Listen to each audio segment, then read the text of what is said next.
Hey, sorry about that.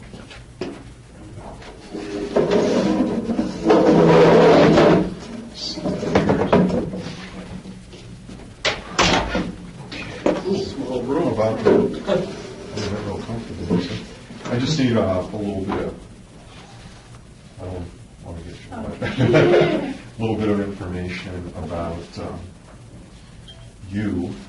How do you spell your first name? Melissa. Do you have a middle initial or a middle name? M. Margaret. And spell your last name? Calusinski Calusinski.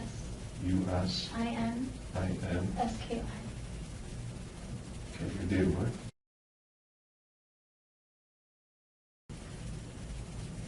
Okay, your height and weight.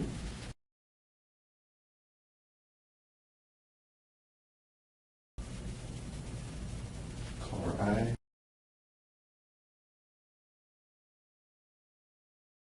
Hair.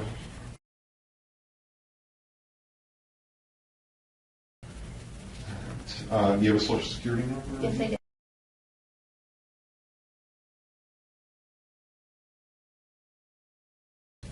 Do you know your driver's license number? Okay. No, that's okay. All right. What's your address?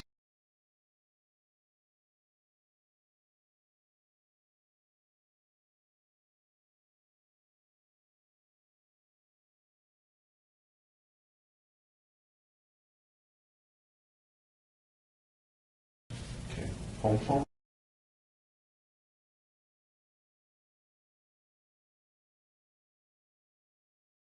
Okay. Cell?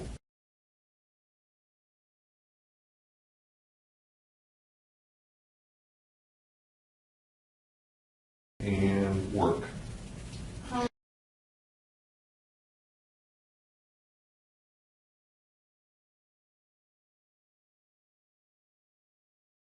And place of employment, obviously, is Minnesota. Minnesota. How do you spell that? Minnesube. Yeah. And so Lincolnshire. And you've been working here approximately Well, I've been working for them for 14 months. But at this facility I for, transferred I've been there since November, like 2.5, 3 months now. in Lincolnshire. And prior to that, you were in Arlington Heights. Mm-hmm. Okay. And your job title is? As teacher assistant. Teacher assistant. Okay. And did you said you'd worked in other similar situations or employment? At the time, I was doing nannying Okay. and babysitting jobs, but before I got this job, I was doing I was working with different things for retail, and my parents own a business too. Oh, yeah? What do they own? Bait and tackle for fishing. Oh, really? Algonquin. In Algonquin? Is that good business? Yeah. Really? We do. We're, Is it like on the Fox River or something? yeah. If you know where off of 62, Okay. the bridge by Port Edward. Yeah, I know where the bridge is, yeah. We're inside Erickson Marina. Oh. How long have they been doing that? Going on 6 years. My dad's friends with the owner. Is that something your dad's been doing all his life type of thing, or something He's after been wanting to retirement? do it. Yeah, he's actually on disability. Because Okay. His placement screws in his back. Work-related injury or something? Yeah, okay. Well, it's good he's finally doing something he likes to do, right? Yeah. Now, your sister also works at Minnesota? Yeah, she's the one that got me the job. Okay, okay. Do you, and I'm not really familiar with daycare centers or this, do you have to have some kind of a certification or a degree or? You have to have a high school diploma Okay, and few references, but if you have a teacher certified, they would need all your transcripts and all that. okay. If you were. Are you certified? No, not yet. Okay. I'm planning on going back to the school soon. I just recently been paying off school loans too. Okay, all right. And you said you worked prior to this as a nanny for how long? I think almost 4 years to the same family. Oh, okay. Yeah. And where was that? In Algonquin. In Algonquin, Yeah. okay. And why'd you leave? You left there to come to Minnesota? I wanted this is my career, actually, to Okay. be in a school with kids and get a better feel. Did you live in a live-in nanny? I'm not sure how that all worked. Not really. We were actually friends, and after when my sister Crystal was working for Minnie Subi, I took over her job. So we were really close with the family. We're like almost like daughters to her. Okay, to the kids you were taking? Yeah. Right, okay. All right. So, Good experience? Yes. Yeah. Okay. Before we continue to talk, we've got some questions to ask you regarding the incident. Obviously, that's why you're here. Yeah. About is it Wednesday? Yeah. Okay. Prior to that, anytime we interview anybody, we're obligated to have to read you what's called your Miranda rights, the right to remain silent in that. It's routine and protocol for us anytime we talk to anybody. So if you wouldn't mind, Sean's going to read you these. The standard procedure. Basically, you have the right to remain silent. Anything you say can and will be used against you in court or other proceedings. You have the right to talk with a lawyer for advice before you ask you any questions and have him with you during questioning. If you cannot afford a lawyer, one will be appointed to you free of any cost to you before questioning if you wish. Do you understand all those? yes, I do. Just sign your name. I read these to you.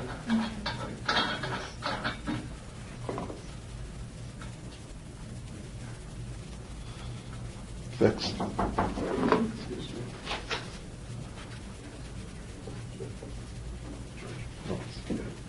I'll be right back. Thank you.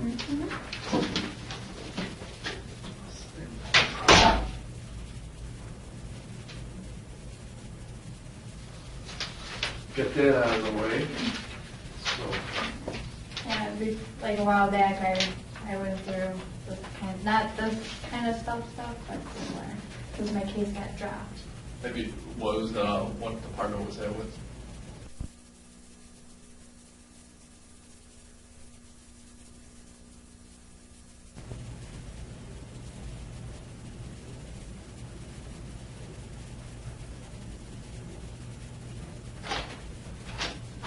Sorry about that. Let me grab my folder.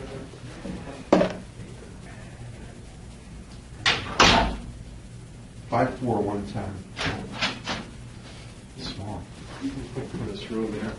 Sorry about that. Melissa, what were you saying? What about crisis? I went through like a case a while back when I was 19, 20, and I was like put through like counseling and Sure. Belgian for that something happened on King County property a while back, but then my case got dropped. People versus people, so the What- guy walked away. Okay. So, Did you get arrested for that? no. What was the? I wouldn't know how to say it's been a while, but it was like with like harm, rape, and all that other stuff. And like my case got dropped and all that because they didn't find enough like evidence or whatever. So They accused you of raping someone? no, the guy, and it was on a forest preserve property and everything. A guy raped you? Yeah. Okay, sorry to hear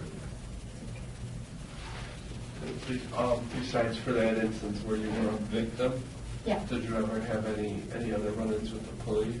No. Okay, Never. good. Pretty much Tom Carpentersville knows who I am.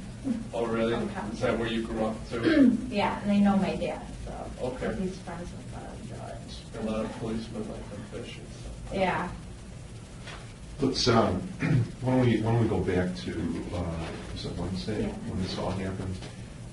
In general, what I like to, now you've had a couple of days to kind of relax and, kind of think. Things maybe are a little clearer on what happened that day. We find out sometimes that after a day or two of people just getting themselves together, that's a pretty traumatic experience. They tend to start remembering a little more fact, a little more detail of what occurred. And the way I usually like to do this is I like to start out from the beginning of that day. Let's see, you got up Yeah. and you got yourself, ready for work? Ready for work. About what time was that? I left at like 6:50. So this was Wednesday morning, about Yeah. 6:50, and you drive yourself into work? Yes. Okay, all right. Go ahead, just go through your day. Well, I didn't get there till like 8:20. Mhm. That's when I clocked in. And who was there when you got there? Wendy, she's the head teacher, Okay. and a few other staff, along with my sister Crystal. Who were the other staff? I believe it was, her name was, the other one, I think it was Wendy with a W, Okay. and then Kristen. These were other staff that were with that, because our kids before in the morning, we keep them all in one room. They were in the baby room, and then when we had like 13, we split them in half and then bring my kids with Gwendy into our room. Okay. So, and when I got there, that's when we split them in half. Is that like a required number? You can Yeah. only have so many kids in a room? Yeah. Okay. What's the maximum amount of kids? For right now, for the toddlers, the infants, it would be, infant toddlers, it would be like a ratio of 4 for one teacher. Okay, 4, but you could have 8 to 12 if you have, let's say, 3 teachers in one room? Yeah, up Okay. to 12, you can have 3 teachers. Okay, all right. Okay, go ahead. So you got there, these were the people there, you got there Yeah. about 8:20. And then I helped get my kids into the room with Gwendy, Mm-hmm. and everything was perfect. How many kids? There was 8 in my 8 room kids, today. so it was you and Gwendy, Yeah. all right, and 8 children, Mhm. including, what's the child's name? Ben. Ben? All right, go ahead. And when What we brought him time, in, I'm sorry, what time did you guys, do you think you got in there with the kids, with your group? about like 8:30. 8:30? Yeah. Okay, all right, go ahead. And she was finishing up, and then I started writing down what they had for breakfast. Gwendy was finishing up? Yeah, she was finishing up, trying to get the rest of the kids and get everything together, bring in diapers and everything that we had in the other classrooms, that kids that weren't changed, Okay. that we would change them in our room. So Gwendy would leave, come back with diaper, or came back with diapers? so Yeah, she and was I gone. had help with my sister also. We So had you're- help with other teachers bringing the kids in. Okay, but you were with the kids the whole time? Yeah. Okay, And I would write on their clipboard, because they have a daily sheet that for what they had for lunch, breakfast, and snack, and all that. And I was just writing that down, and what they had for breakfast, and then. so when you get in there, at 8:30, do they have breakfast immediately? They have breakfast before I even get there. Oh, okay, okay, and then you record what they had for Yeah, breakfast? we You write it would- on a piece of Gotcha, paper. okay. Is that another requirement? For what. Or do you guys just kind of keep tabs, or? We keep, yeah, instead of taking off their daily sheets, it's so much easier just to write it on a sheet of paper of what they ate and what time they were changed instead of writing down all on the Okay. sheets, Okay. so. And I did that, and then when we write down their times too, and then after I was done with that, I finished doing the diapers for whichever kid got in late, child.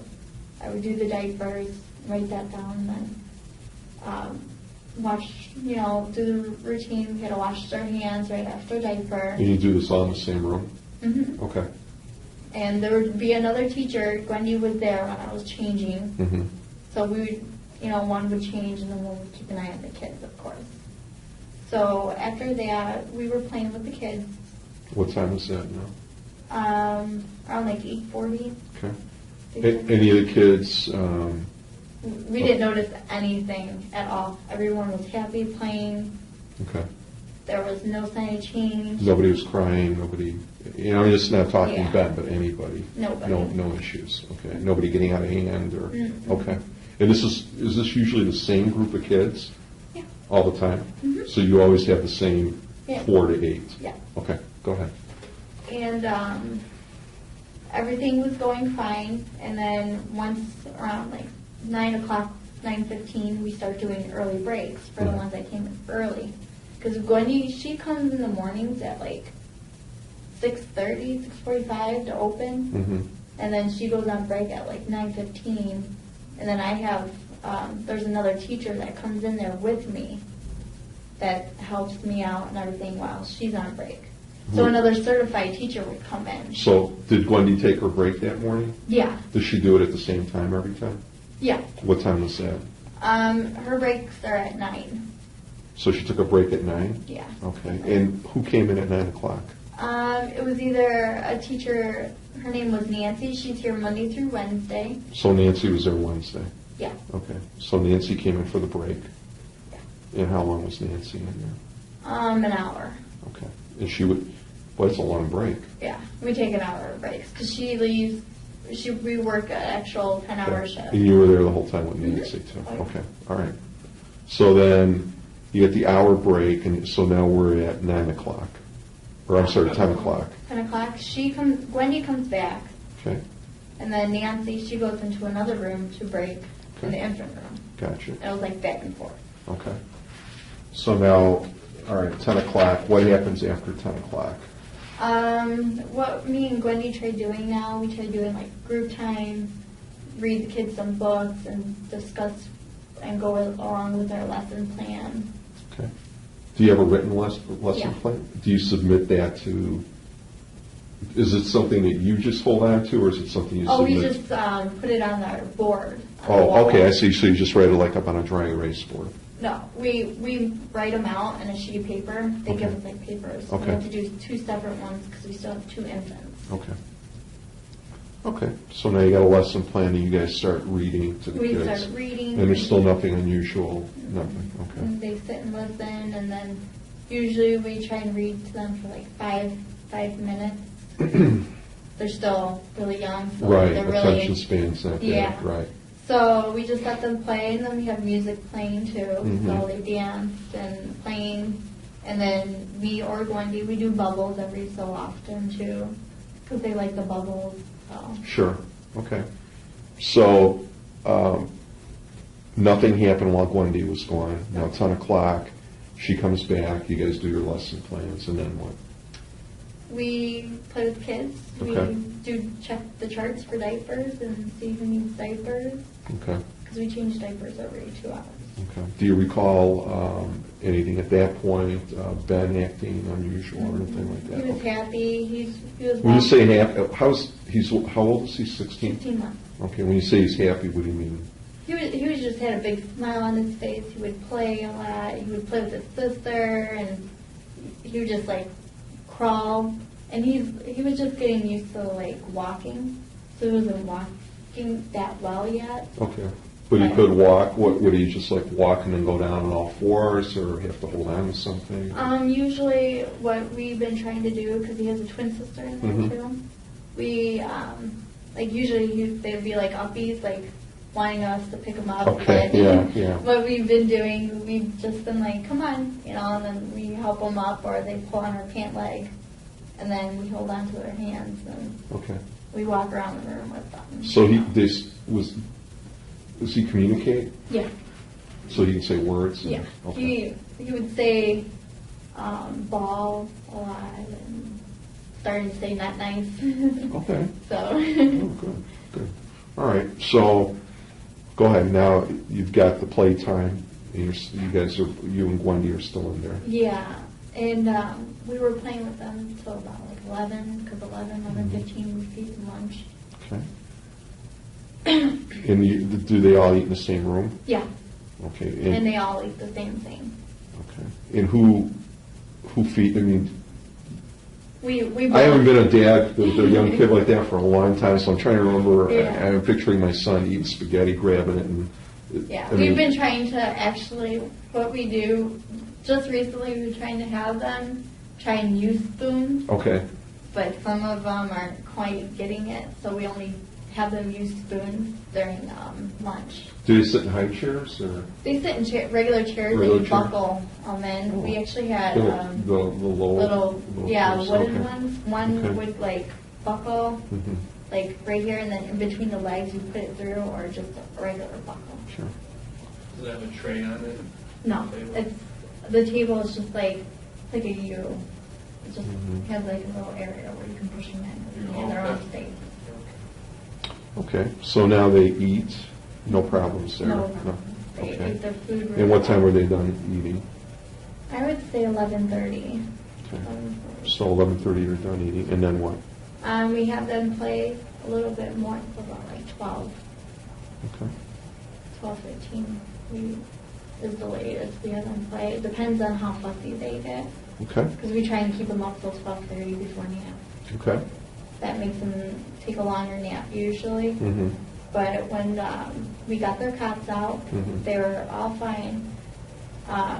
Sometimes they get fussy, and they were a little bit fussy because they were tired, and they What go time to was the this, same- about 12:15? 12:15, Okay. they were getting They were fussy. did they sleep in cribs or cots? Cots. We only have 2 that sleep in the cribs because they're not 16 months yet. And they all sleep in individual cots? Yeah.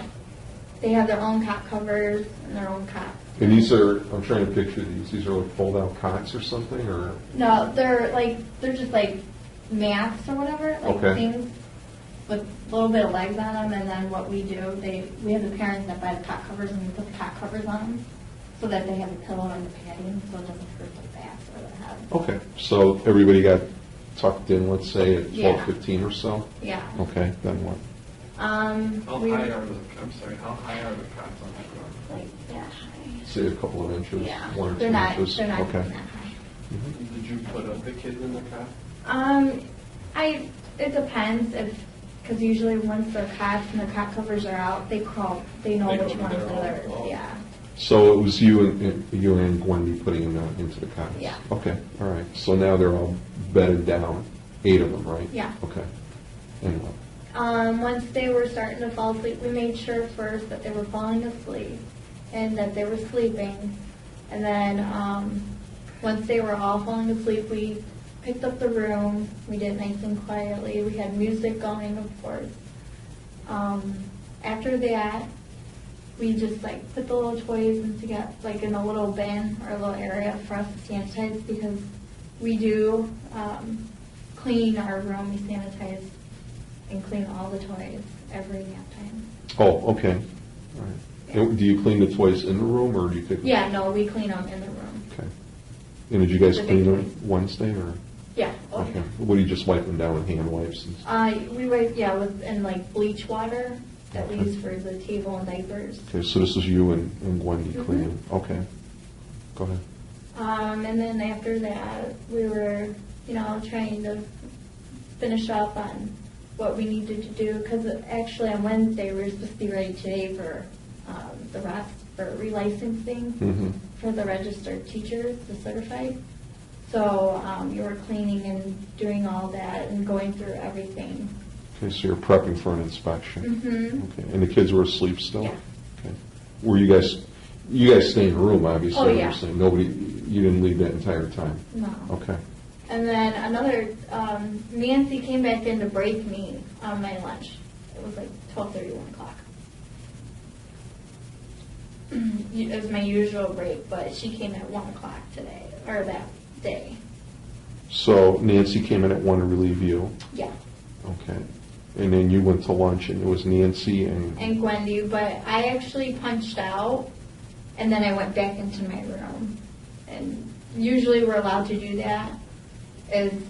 Sometimes because of the weather, we have a small lounge, so it's not big enough for everyone to eat. So there's 3 of us in the room, and I was kind of also a little bit helping them out. How long were you out of the room? Not even 5 minutes. I just went to punch out and then. Did you came have back like in. lunch that you brought or anything? Yeah. Oh, yeah.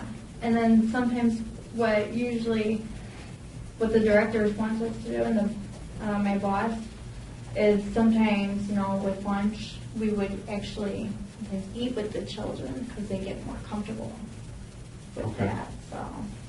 So, So 1 you o'clock... already ate your lunch when the kids ate? No, Oh, but on your break, unlike is it? sometimes we usually do that, but then when we're on our break, most of us clock out, and then either they start up their car, they go out to like the store or something, and then after that they come back in, and we're very quiet when we come back in. So when you actually do physically punch a clock? Yeah, Okay. fingerprints. Oh, it's a fingerprint scan? Yeah. Where's that located? Is that It's somewhere? at the front desk. So you walked over to the front desk, Yeah. scanned your finger, to punch out, To and punch. then I went back in my room. Okay. And that took 5 minutes? Not even. Not even? 5 minutes. Do you Okay. smoke? Huh? Do you smoke cigarettes? No. I just wondering, like a lot of Yeah, times people I know. leave on a break to go. They smoke, yeah, no. Do girls you work with smoke? Do they? I think some do, but none of the teachers. That I Oh, work with. they go outside. Yeah, or they either go to like as they drive to go get food or something Okay. like that.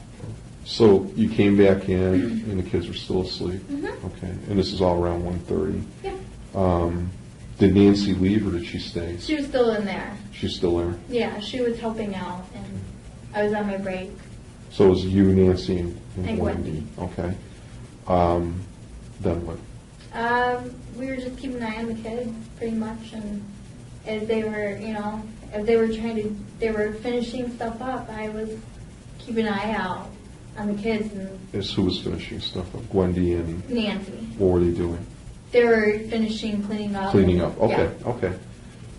And then the kids started waking up at some point, or? They didn't wake up till like after 2:30. Okay. What did you have to punch back in? Yeah, after my hour Okay, so you left the room again. to punch in. I What didn't time punch was that in. at? It was like after like 2. 2? Yeah. Okay. And you've gone a couple of minutes again? Yeah. Okay. And then I came back in. And once I came back in, because Nancy didn't leave until I was actually officially in the room.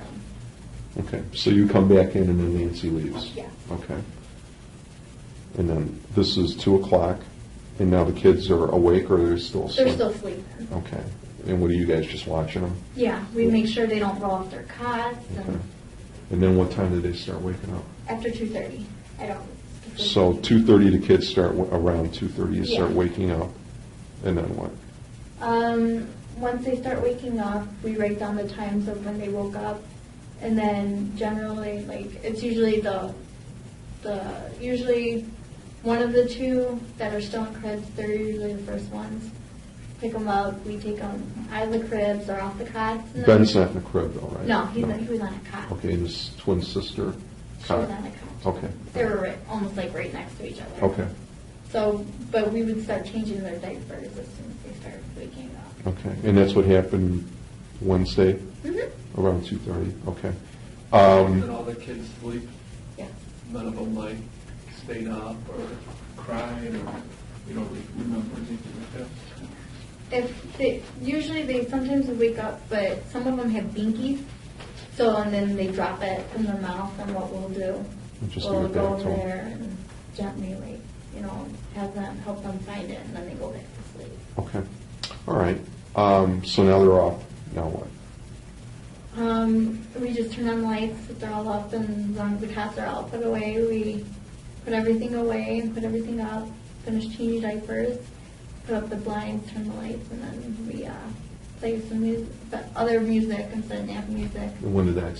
What was that about? 2:40, like 3 o'clock, Two- between 2:40 and 3.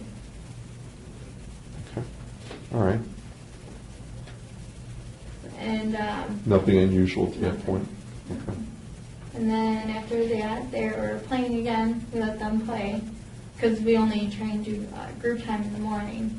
But we were playing with them. They were playing with the balls that we have and doing more bubbles with them. And around 3:15 is when we fed them snack. Okay. All right. And again, there was no problem. Everyone ate all their food. Okay. And then as soon as they were done, we took them out, washed them down, make sure they were cleaned Is up. it still in the same room? Yeah. Okay. Made sure that they were all cleaned up, and then took off their beds and everything, did all the dishes. Okay. And Miss Nancy came in to relieve Wendy. What time was that? It was like 3:20.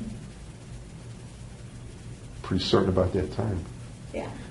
How do you know? I'm like, it's too much. It's too hard to to forget everything because I was in there pretty much all afternoon. I didn't leave at all. Okay. So Nancy relieves Wendy at 3:20. Yeah. And then what? After that, she was finishing up with the dishes. Nancy? Yeah. Okay. And then... Wendy left the room? Yeah, Wendy was off. She went home. Oh, she left, okay. Yeah, she was off. And then after that, because like she told me to do some art with kids, and I did that, and we were as the other kids that didn't want to do it and that already did it, they were playing. So when I was doing everything, and also Miss Nancy, she was keeping an eye on the kids too. I had my back turned against the wall, like where I could see and have a good a view of everyone to make sure everything's okay as I was doing art with the kids at the same time, and I was watching back and forth and helping the student out with her art, and then watching the kids. And then when exactly that day, I took Ben out from the chair. He was happy playing with his sister and a few other kids. What show? It's like not like a bouncer, almost. It's like those. It had like it was like almost like a bouncer. I can't even explain it. Cause What was he doing? It was just sitting there? It's his spot, actually. So he just sits in there? Day, yeah. Okay. Okay. Does he get himself in the chair? Or? Yeah. Oh yeah. I took him out. I didn't leave him on the tile and everything when I was done. I tried helping him walk, but like after a certain point, when I let go, he wouldn't want to walk anymore. So he went to his knees on the carpet, and then he walked. He saw his blanket we have a rocking chair. It's like almost like a recliner, except without the footstool or whatever. Mm-hmm. So he saw his blanket over there, grabbed his blanket, and he was happy and had his binky. And What time was this about? it was 3:30. 3:30? Yeah. Okay. And he was just like bobbling his head, being silly, funny, and playing with his sister and a few other kids. And then when he went into his little spot, and his sister was, because his sister started saying his name, and they pick on each other. And I was watching them, and I was making sure he was doing absolutely great, nothing wrong, as again. And then, sometimes in the day, he will fall asleep, but we do keep him up because usually Mom doesn't want him sleeping up at 5, and we want to be having him more active and all the kids active, so that by the time we move them next door, they're not so cranky and everything and crying and whining because there's younger babies in the room. Okay. So at let's see, around about 4, Nancy's like, well, it's okay if I can run the dishes and everything because we were making sure everything was fine. Everything was fine. She ran to the dishes in the kitchen. And after that, right after that, my sister Crystal heard the door still open, and she heard. So she walked in, and then that's when everything started happening. She heard what? When she heard me open, kind of outside the door and everything. And that's when everything went down at the same time.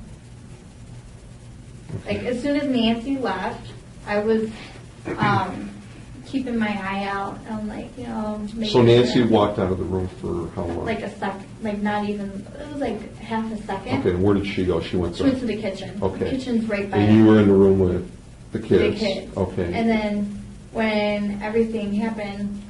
when you say when everything happened, describe to me what happened. Well, I looked over, and I was looking back and forth where I can see all the kids. Mm-hmm. And he was in his chair, and he was starting to fall asleep. Okay. I'm like, Ben, and he responded, and because I saw him move and his eyes opened. His eyes were squinting. Okay. And when I would say Ben, and you just see his eyes opening a little bit. Okay. And then he was no sign of whatsoever. I didn't notice anything because I've seen how What do you mean no sign of you know, like He him wasn't acting, responding? no, like him acting any different. any different like, than he no normally movement. does? Okay. And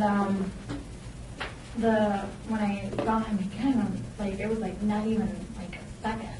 Like it was like boom, like again, bang, bang. And I went over. He didn't respond to me. So I went over thinking, I thought he fell asleep, and I wanted to make sure. And then that's when he wasn't moving, and that it was just like. I was like, trying to make sure he was awake, and I didn't want to move anything just in case, if something did.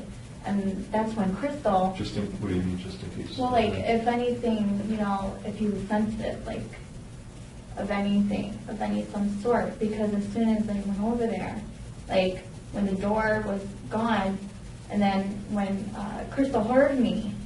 Okay. How did Crystal hear you? Because she heard me saying bang, bang, and then I told her, I was like, can I get some help? And that's when Nancy walked out. Where was Crystal, in the hallway? She was by the front desk in the hallway. And she could hear you all the way down the hall. How far is that? Oh, not even. It was like the classroom where I went to go get my stuff. It was like, she was like right by the corner. And All right, so she heard you go, Ben. Yeah. And then what?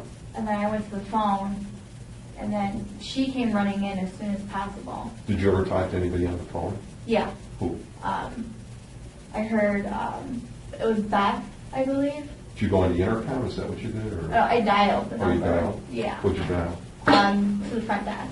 And I Okay. told them that. Is that like a 1, 2, 3-digit extension? It was 2 digits. 2 digit? And then What's the extension number? 10. 10, okay. And then I was like, oh my gosh, and I was like, can I get some more help? He's starting to, I see foam and just stuff coming through his nose. And who were you saying that to? To Beth. Beth, Yeah, okay. and Crystal Stucker, she picked up and immediately we both reacted like within a second. And that's when Crystal was like, Beth, can you come in here? I need your help. And I was trying to get the kids. Who said that? Crystal. Was she still in the room with Ben? Yeah, she had been In the room? in the room. And you were in there too? Yeah. Okay, and then she says, she yells, or what does she do? No, Beth was right there too, coming. Okay, so Beth was in the hallway, or? Yeah. Okay. And Could then- Crystal see Beth from where she was at? No. Well, she was like right there around the corner. She stuck her head out because the door was a little bit open. Mm-hmm. And then that's when, as soon as she said that, Beth came running in the room. Okay. I got all the kids away from there immediately. She had been put them on the changing table and then immediately did CPR right before Beth could even get on the phone and did 911. Okay. And then when she was doing CPR, Beth was on the phone exactly with the paramedics when she was on the phone. And we did everything, and at the time we did get a pulse.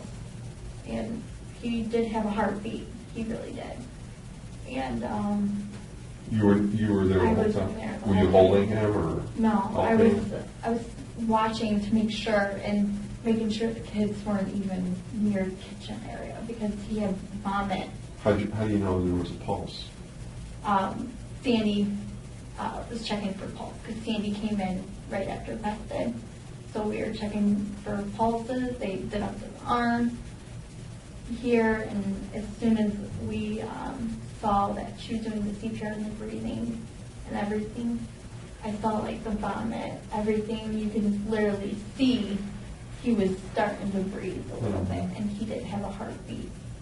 And when he left, he held on, and I guess they couldn't keep the heartbeat when they got him to the hospital. So as soon as she was on the phone with them, and once we got the pulse and everything, the paramedics came within 30 seconds. Okay. And they used, I forgot the name of the container where they do the shock for little kids. Defibrillator? Defibrillator. They didn't even say no shock required because he had a pulse and a heartbeat. How did you know there was a problem, like when you first called his name? I mean, you're He was, we just tried waking him up and. But you were by yourself, right? for not even a sec, like a few seconds. But you looked at him and you called his name? Yeah, first time. I didn't even take my eyes off of And what happened when you called his name? The first time his eyes opened and he was responding. And then what? And then happened? he, like a second later, he like closed his eyes and I'm just like, Ben, wake up, you know. How far away were you from him at that time? I would say from like here to like probably half of the door, like in the first corner. Yeah. And then you said, Ben, wake up. Yeah. And what happened? He didn't wake up and that's when. And then Did you go over, what did you do? I checked him and everything and tried to see if he would respond and then Crystal heard me. Were you screaming for him to wake up? Or? No, I was kind of like raising my, not yelling, but trying to like maybe see if he would hear me. Did you shake him to see if A he little was bit, sleeping? yeah. Okay. Did, when did you see you said you saw some stuff coming out of his mouth or his nose? No. When did you see that? When I got on the phone and Crystal picked him up. That's when I got on the phone and told Beth to come and Crystal even said that. How far away were you? How far is the phone from where he was at? From where I was at? He's still in his chair, right? Yeah. And the then I was phone, over where's there. the phone? It was like close to like, How far is that? I don't even know. It wasn't that far down. Okay. Like, And Crystal was already in the room? yeah. Okay. And you could see stuff coming from his nose and his mouth? Not from the mouth, but the nose. Just the nose. What did you see coming from his nose? Like an orange red foam. Yeah. And then after that, when she was doing the mouth picture and everything, that's when the vomit was coming. Okay. And Monday, though, he was sick. He didn't have a temperature. When was that? Monday. Monday? And we noticed me and Wendy, as soon as we got him up from that, he was clean. He was white and pale, and he was coughing. He didn't touch any of the snacks. We had pretzels, cheese, and juice. He didn't touch it, and Sandy and Beth were in there too on Monday, and they noticed that he didn't touch it, so I gave him oyster crackers. But before that, he spit up a little bit like liquidy, like just liquid, clear. And took his temperature, it was normal. Waited a little while, and it was still normal. It was like a 99 point something. And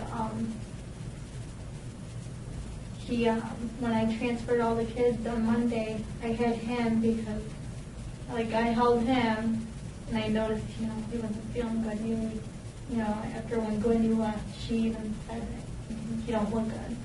So I picked him up. He was resting on my shoulder and, like, just hanging on to me. And not even when I put the diapers and sheets on, he threw up all over me again, everything. Did he come in Tuesday? No. No. Because, He was sick? yeah, when I left Monday, from what I heard, that he was, Mom came and got him, and not even out, like, by the time, she couldn't even get out of the door, because he started throwing up again. They had to put him over the sink, and that's what I did. He got sick, and we don't know what was wrong with him. Do you have kids? You married? Live alone or with mom and dad? I live with my mom and dad, but then I've been staying by my boyfriend too, back and forth because of work. Is the Apache address, is that your parents' Yeah, address? I've been staying there a lot though Where because does your boyfriend live? this plane. He was in a condominium. He's been back from the army for a year now. What street is he live on? It's off. I don't know his address exact. I can find out though. He lives off of Dempster Thacker and His Graceland. Plains? Yeah, I know who it is. Yeah. What's his name? Will. William? Yeah. What's his last name? Minetti. What is it?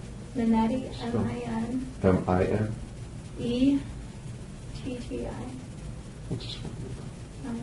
847 708. I don't I will let you read. It's probably in your phone, right? Okay. Well, were all the girls at work yesterday? There was, did anyone call in sick? No, everybody was there. All right. We're going to take a short break. Let you kind of compose yourself a little bit too. And then we have a couple more questions to ask you. Okay?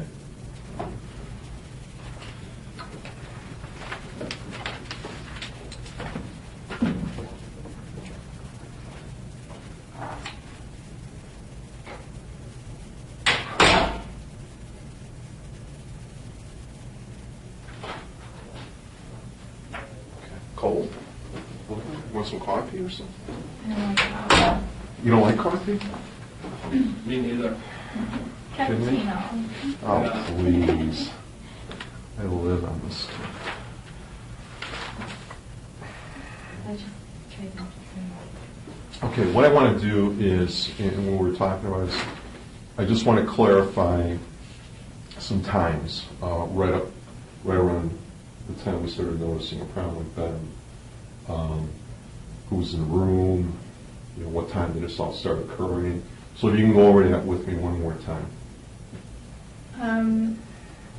I was probably by myself for like at least like almost half a minute. And that's when Everything started happening. It was like around like you were by 4. yourself because Nancy, She went to the kitchen She- real quick to to- drop the dishes. to drop the dishes or to clean toys? No, drop the dishes off. Okay. To get sanitized. And what time was that about? It was about like 4. Okay, go And ahead. everything happened. And when it was like 4, not even 4:05, not even close to that. That's when I went over and like said, Ben, stay awake. And like I was like, Ben, he didn't respond to me the other time that I went to him. So that's when Crystal heard me outside from the door, and the door wasn't even shut that much all the way. And then she came in. What's Crystal's assignment? I mean, what does she do at that time? She was. I think she was relieving teachers actually, Okay. because she does all sorts of stuff there. Mhm. But she's like all over. She's a floater. Okay. And then she was like, Ben, and that's when I got and told that we need some more help.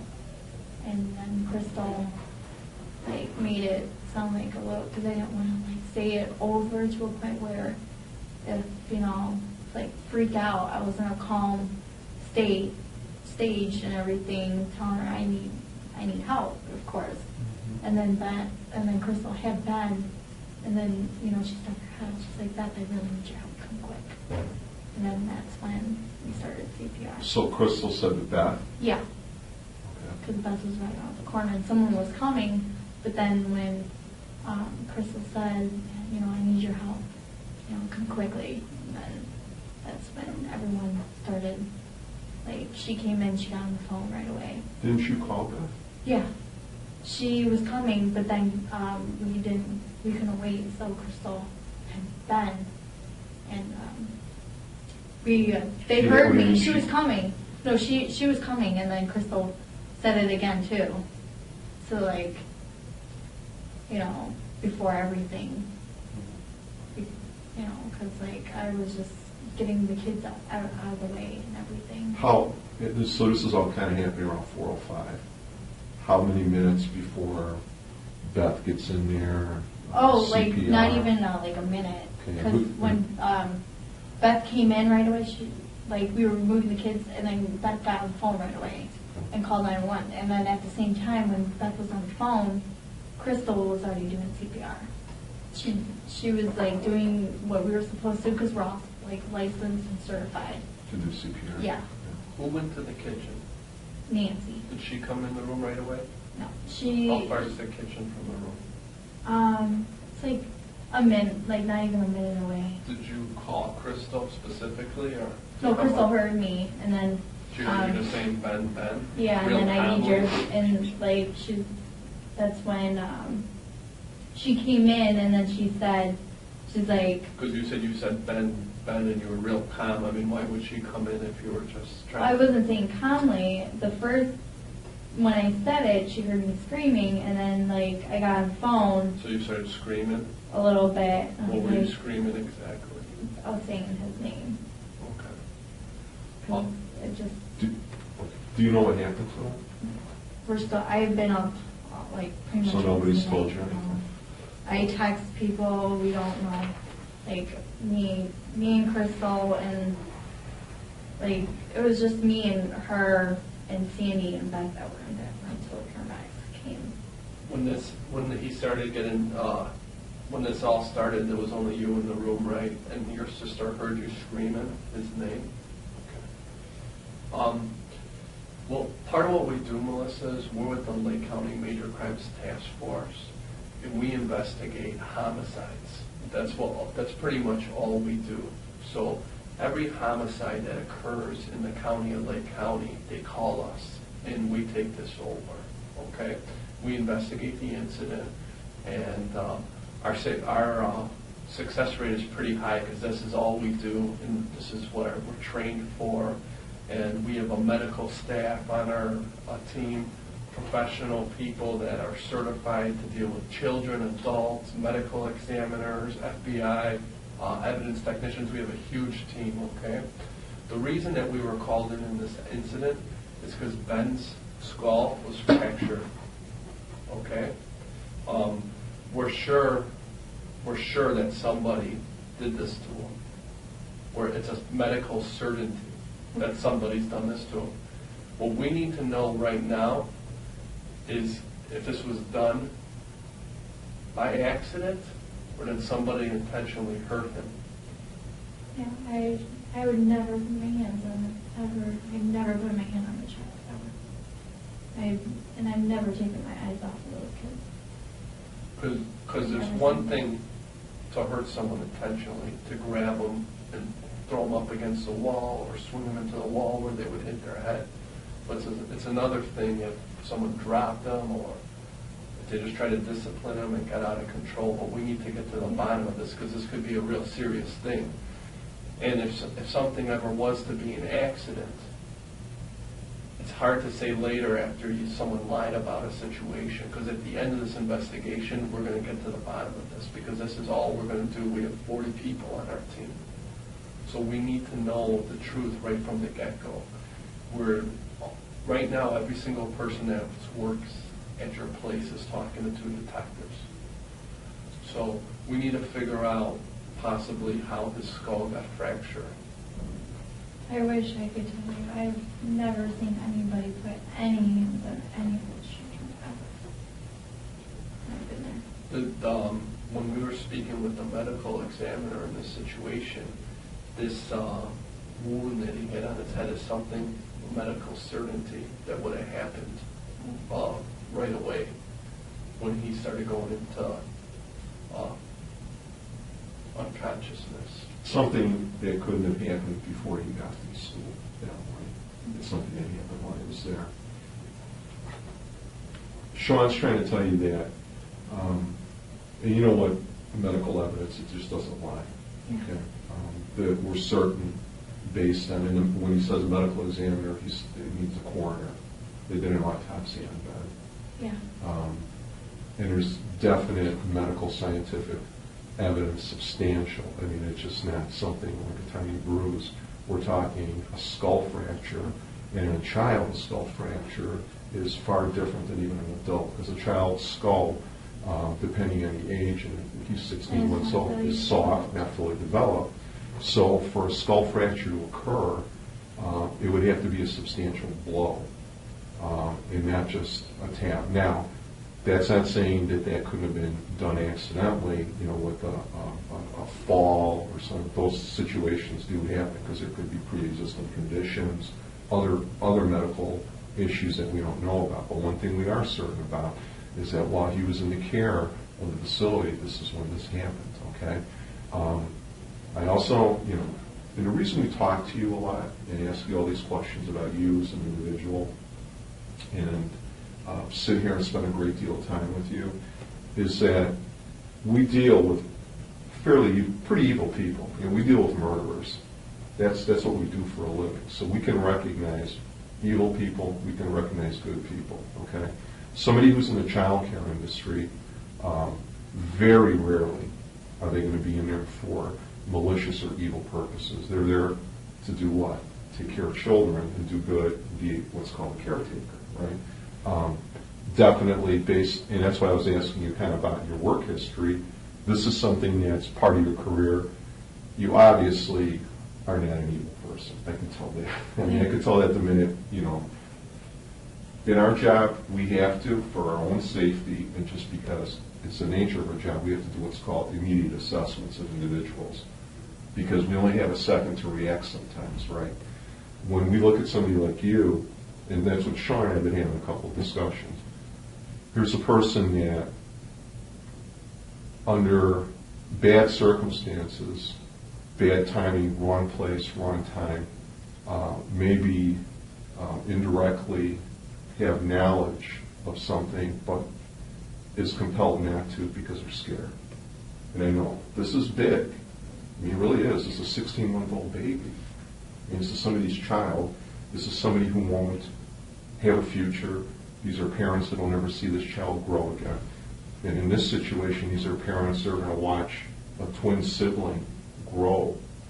And that alone is going to be painful because they're actually going to watch the twin of the child who's now dead grow up not knowing what that child's future would hold or anything. So not that we take anything less seriously, but a child's death or any injury to a child goes right to the top of the list, okay? Our job here isn't to condemn.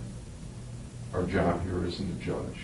Our job here is just to find out the facts, put the situation to rest, give the parents some closure, and just put this off to the side. There are situations where evil people do evil things. You know that. Serial killers out there. You were a victim of a sexual assault. So you understand personally, on a personal level, what intent and evil is. There are other people that, under bad circumstances, get into situations where they don't have any choice because of the circumstances. You pull out of your parking lot to go home, suddenly somebody blows a red light, you hit them, somebody in the car dies. Does that make you an evil person? No. You're a person of circumstance. A situation like this, we know, and this is why we're talking to everybody, that there's more to this than just suddenly somebody being lethargic and sleeping. We know that. Okay? We're giving everybody who has knowledge of this an opportunity to tell us. Obviously, this is highly important because they don't call us in just on minor cases. It's major cases. Okay? We're very good at what we do. Very good. And I'm not going to give you our resumes, but some of the most infamous murder cases in this county have been solved by us. Homicide's a fairly general term. What that means is that the death of the child was not caused by natural reasons. It was caused by something unnatural. So don't let that term eat away at you. All that means is that he didn't die of a heart attack or a pre-existing medical condition, that there were some unusual circumstances. And in this case, there is an unusual circumstance. I'm going to tell you that Sean and I both firmly believe, again, that just looking at you, and again, it's our job to read people. We do it for a living. That there's definitely things that you want to tell us that for whatever reason, in a lot of these cases we find out it's a little bit of guilt, a lot of anxiety, because you don't know what the right thing is. You got to think back to before you maybe were even an adult, and the right thing was always to tell the truth. And the more you don't tell the truth, the further into that story starts getting more and more and more out of control until it's at a point where we can't control it anymore. All right? And then there's discrepancies in what you say, what they say, what you said, what actually happened. So the more this goes on, and the more we don't, the longer period of time that we don't uncover the truth, the worse it is for everybody, including you. I would like to know. Well, we want to know exactly what happened here. And we need to know from you what you know about this beyond what you told us. And I can tell you, and please, don't mistake, don't make a mistake and not tell us the truth. Because we're very close scientifically of putting pieces together. We need you to finalize that piece for us and tell us exactly what happened. And you're a good person. Reach down inside yourself and help this family. For crying out loud, it's a baby who didn't have a chance. We need to bring some closure to this and figure out what happened here. What happened? I don't even know. We were doing CPR and Well, listen, the whole I thing didn't do is when you talk about a certain crime or anything, it's a big word that comes up in court is intent. If someone intended on, if I go up and shoot George in the head, I intentionally, probably try and kill him, because it would be pretty obvious that that would lead to his death. So in that case, I would be in trouble with the court. So most of the laws, if something happens on intent, then there's everyday accidents. People get in accidents every day, like in cars, and there's a car accident, and the result is somebody dies, but the person who gets into an accident with them doesn't get in trouble. You've heard that before, right? So that's what the law is about. The law is all about if someone intentionally tried to do something to somebody. On they purpose, intended on maliciously. purpose. We think in this situation, I know somebody caused the action for Ben's skull to get fractured. What we need to know is we don't think somebody intended on hurting him. We don't think someone intended on killing him. We think that something happened. We know that something happened that caused this injury to him. Something that perhaps got a little out of control or a misstep somehow. It wasn't like somebody woke up Wednesday morning and said, I'm going to drive the Mini Subi and I'm going to kill Ben. Yeah. We don't believe that's what I don't happened. believe that And I don't either. believe you believe that. No. But we also believe that you know a lot more than you're telling us. And please, for your own sake. I swear, there was no problem. Me and Gwendy, we never, the mom even said, though, he does throw his fits, and he has a tantrum fits, and sometimes he'll throw himself on the ground and have a fit. We know from this injury, we know for a fact that this injury could not have happened from him just merely falling from a standing position. That could not happen. It's already scientifically ruled out by the coroner. You watch CSI and stuff, we can tell how many pounds per square inch caused an injury. We can tell everything. So we know, we're certain that this did not happen from him just casually falling or throwing himself on the ground. We also know, when I say medical examiner, they're called pathologists, but a lot of people know what medical examiner means. The medical examiner informed us that the onset of this injury that caused him to pass away happened relatively quick when he went to an unconscious state, because that's what caused him all of a sudden to go to sleep, like you said. We need to know what happened to put him in that position. We know that he just didn't fall on the ground. Yeah. Because of where the injury is on him. It couldn't happen, and because of the force, he can't generate enough force to do that. And I want you to understand, Melissa, is accidents happen every single day. We will never be finished with this case, ever, till we get to the bottom of this. It's never going to go away. We need to get it out there. Don't be scared to tell us the truth, because the truth is what helps people. But when people hide something, it makes them look guilty of something. Do you understand what I'm saying? No, You got to come clean, because I have a good idea that you've seen what happened, or you were involved with what happened, because you were the only one in the room at the onset of this.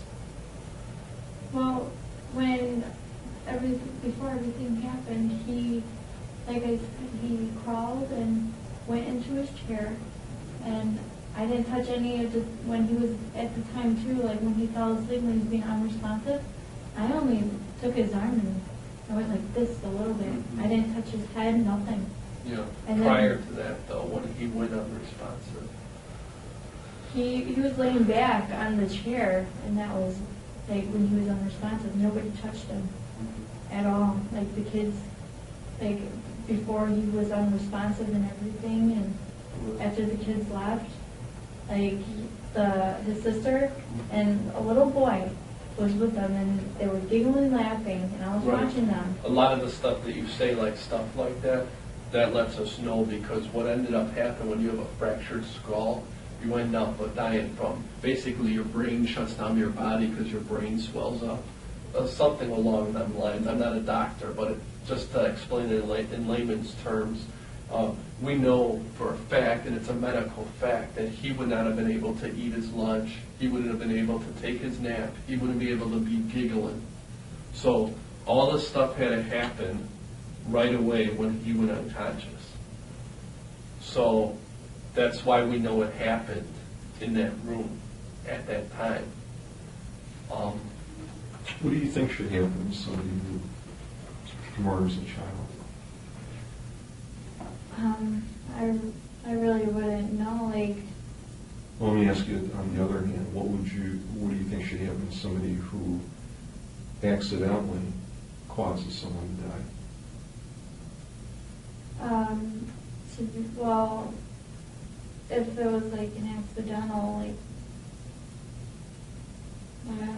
If it's an accident, they didn't mean for them Yeah. to die. Right. like So really, it was like an accident. there wasn't any, like Sean was saying, there wasn't Yeah. any intent, there wasn't any plan.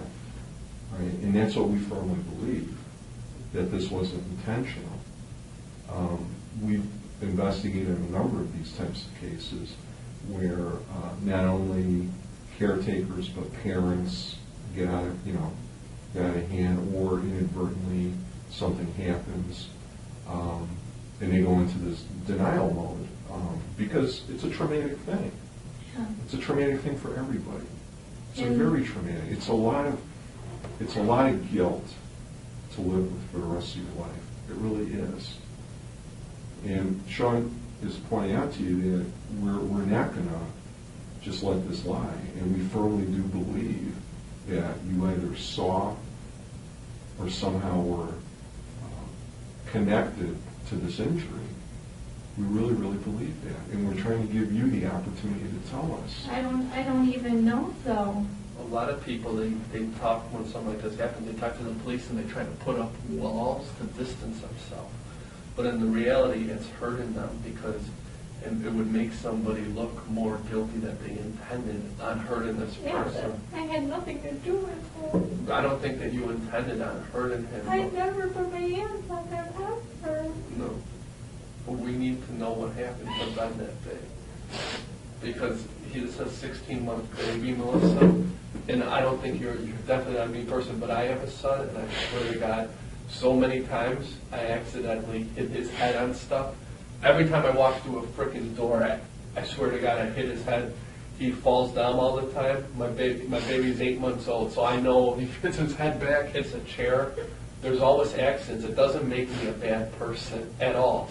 And if someone was supervising or accidentally hit his head with something, it's not going to make you a bad person, but we need to get to the bottom of this. It happens I'm all... like trying to, but like the only person that was with me at the time before all this was Nancy, so you would probably get to talk to her more. Well, but- someone's talking to her right now. Yeah, but I never every time I would change his diaper, Yeah. I like treat his head, make sure he doesn't hit Sure. the changing table. Right. So And we know you're a good employee, and we know there's never been no incidents with you I in the never had past no or complaints, complaints. nothing. So we're not saying that you're the type of person that would do this, but we need to know what happened to him. We really do.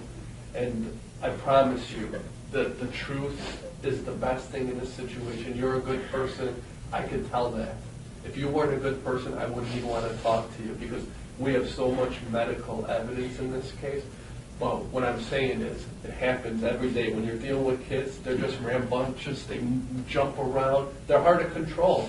And believe me, it's very hard for me just taking care of one kid, not alone 8 kids or Yeah. whatever by yourself. You shouldn't have probably been by yourself.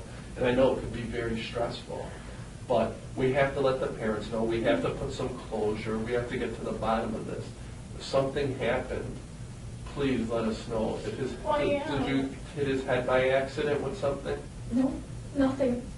There's no. Did somebody else hit his head with something? You would probably maybe talk to Nancy sometimes because sometimes when she would pick him up, sometimes like and then put him on a chair or something, Mhm. his head would hit the back Right. of the chair. So that's the only This thing. is something, though, that would have happened because of what the medical examiner told us. Is this something that on the onset of this injury, that's when he would have lost consciousness, which is when you were in the room. So it couldn't have been something that happened hours before, because this kind of injury to his head, he wouldn't have been able to function, and that's why he went into unconsciousness.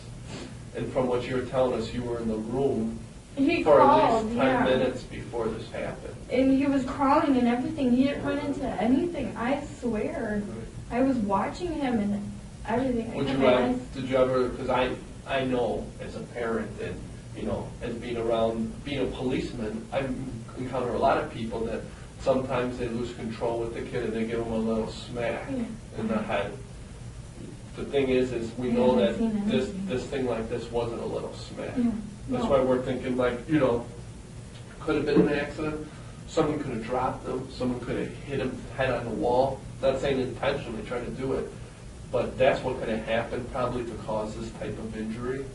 And that's what we're looking for. And this would have had to happen right away. You said you were with them for over 10 minutes before this happened. You would have been pretty much going into unconsciousness within 10 minutes of this happening. I don't know if someone walked in and you're covering for someone that you're not telling No, us. I don't know. It was me and Nancy. You would probably have to talk to Nancy, I swear. But you know when, was your sister in there before you were calling for help at all, Crystal? She wasn't?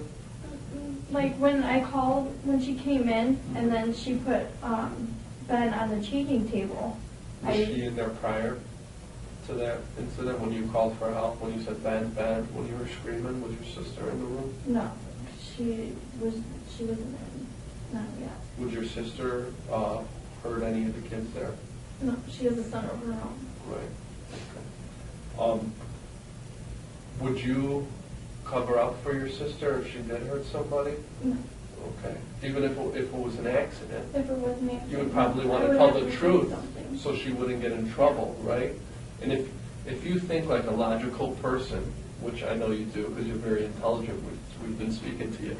If someone like me, for instance, is watching a kid trying to take care of a kid, and I accidentally don't intend on the kid to die or get hurt, but something happens to the kid, it would be a logical person would probably think that maybe that person shouldn't get into that much trouble because they didn't intend on that to happen. Is that a fair assumption? Yes. So I don't want you to put up walls around yourself and try to, because you're scared, not tell us the truth, because in the long run it'll only hurt you, because it'll make it look like you're involved. But if it was an accident, she would have came out and told us right away, because we know, because you know she's an intelligent person. She would have said, you know what, this is what happened, but she didn't say nothing right away, right at the beginning when this happened, because you got scared. But when we went and talked to her, she came clean. She told us the truth. She told us she got scared at the time. She didn't know what to do. She's never been in a situation like this. And she told the detectives what happened. That's all.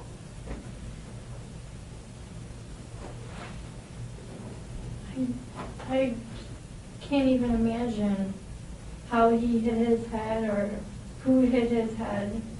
Like, because, I mean, it's hard to, like, you know, I had my eyes on everybody, and he was in a wide open space, and I never, like, didn't do anything to him towards his head, nothing.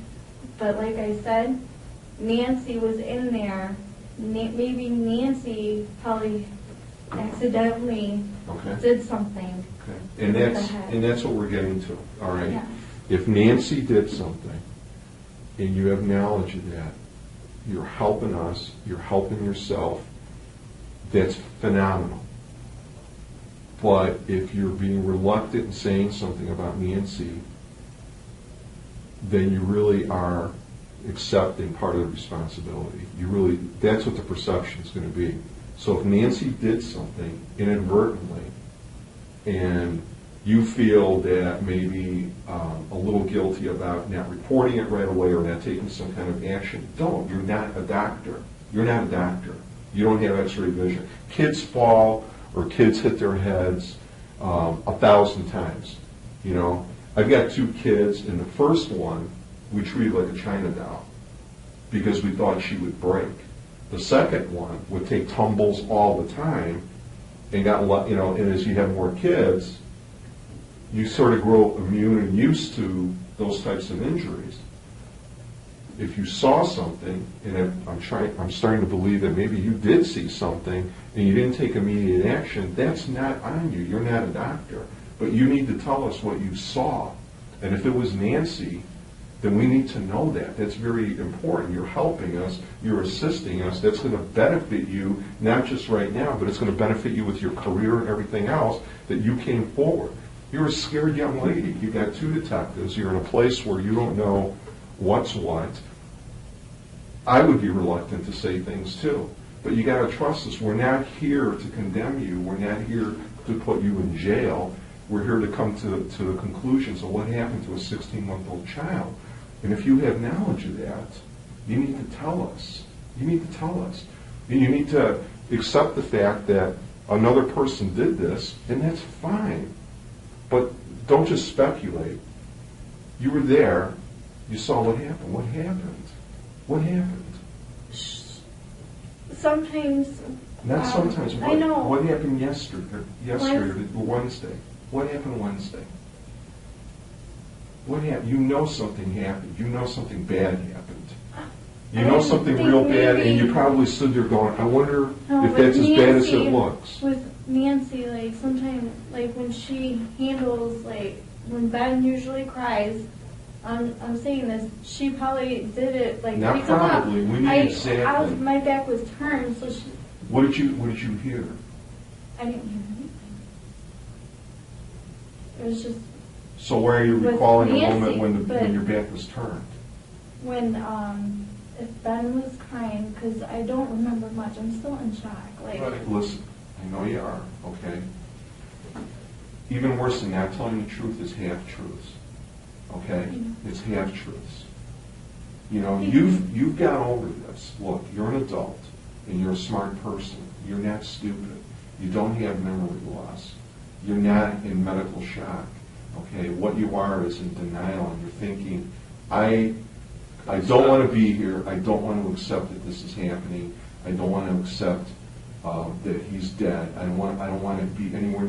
If you had a choice right now, you'd be as far away from us as possible in this whole situation. If you had a choice, you wouldn't have come into work Wednesday. You wouldn't have been there. But you know what?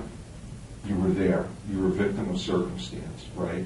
So don't be an offender. You know what an offender is? That's a bad guy. Be a witness.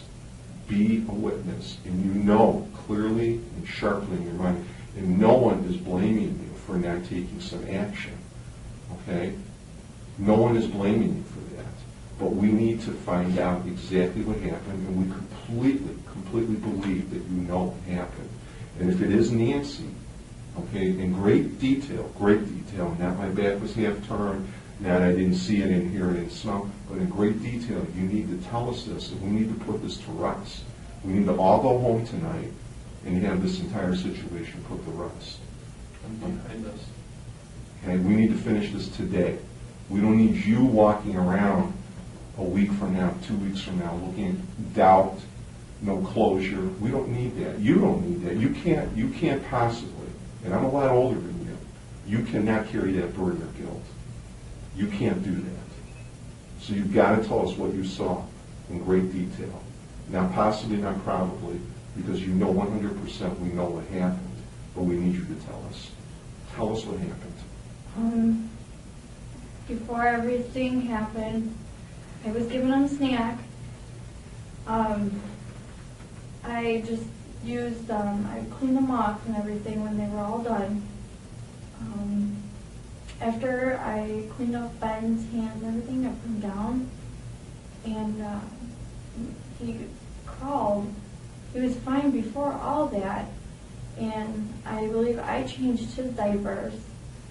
When I changed his diapers, like, he didn't hit his head or anything, and like, it's just questionable to me now if when Nancy held him, maybe if he threw a fit and hit like, ran into something to a point where he hit his head hard. Like, because, like I keep saying over and over, I made sure, like, he was safe. I'm not doubting that. I know. I'm not doubting that. What I'm doubting is that you didn't see Nancy do something to him. No, but every time she comes in, he cries. He doesn't really like her. Did you see her do anything? As far as I know. Not as far as you know. Don't protect I Nancy. know I'm not protecting It's Nancy, but Did you ever see her do anything before? Ever? like, To a pick kid? him up, no. Smack a kid? No, never. Throw him She into a just- wall? No. Throw him in a crib? No, And you didn't see her do anything to this kid? I swear. I'm just maybe wondering if when she would hold him, that, you know, she'd run into something, or when she would put him down, she didn't put him down nicely or gently to a point where he would It's hit not his gonna, heart. this I injury don't isn't know. caused from something No. like that. It's something either, 'Cause I'm it's something either clueless. you done or Nancy did, because it was something that just happened then, and it's something that couldn't be done without someone else noticing, because it had to be done with a considerable amount of force. I'm seriously bringing back and thinking back then Right. of Wednesday. I know for a fact that I did not do anything. I did not see anything with my own eyes for him to even have a fractured skull like that. Because when I first found out that I had maybe something to do with it, When did you find that out? yesterday from the DCFS. I had a note that me and then that the other person When did you talk to DCFS? yesterday. They called you No, they came and interviewed me at your office? in the lounge. Yeah. Okay. And at the time, I told him, I was just like, and I read it, I was like, and I told my boss, I pulled her into the office and I told her, I'm like, you know, how come my sister didn't get this or whatever, because she did CPR. Mm-hmm. And at the same time CPR was going on, I pushed all the kids out. Maybe I told her, I'm like, I'm clueless. Why did I get this? Why am I?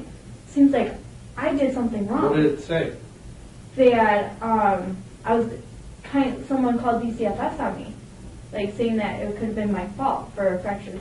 Like he didn't specify what happened. Let me tell you right away, that's just something they have to do because it's a child care facility. I understand Okay, that. number two, if you lied to them, for whatever reason, just say you did, it doesn't matter one iota. Now's the time to come clean. Yeah, we're the law. Yeah, we I don't understand. share. We don't give a shit what you told them. I It's understand, never and I- going to make you look bad.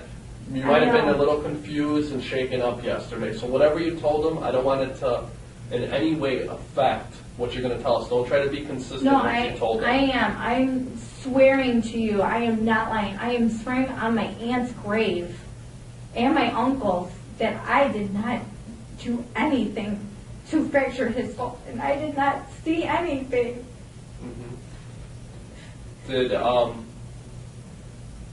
Did you go out with anyone from work after work since this incident happened? No, I including went your straight sister. home. I went straight home. Did you talk to Nancy after this on the phone? No, I gave her my outside of work. number. I gave her my number. Did she call you? No, she didn't. I told her to give me a call if she needs to. She never called me. Okay. Did you ever see Nancy handle the kids roughly? No, when she would put them down sometimes, she wouldn't support their head sometimes, and she would get a little intimidated and aggravated with the children because they would be crying. I mean, it happens, and yeah, I Sure, get I know. aggravated I a get lot. aggravated at my own son. And of course they're gonna cry, and I'm like, oh my gosh, please, where's your binky? But when sometimes she would pick them up, sometimes she would have them, sometimes not handle a child that very well. And I know she has 2-3 kids. She has a toddler of her own that's in the other bigger room. It doesn't mean nothing. It Oh, doesn't I mean they're know. going to be better with kids, Oh, or I it know. could be worse.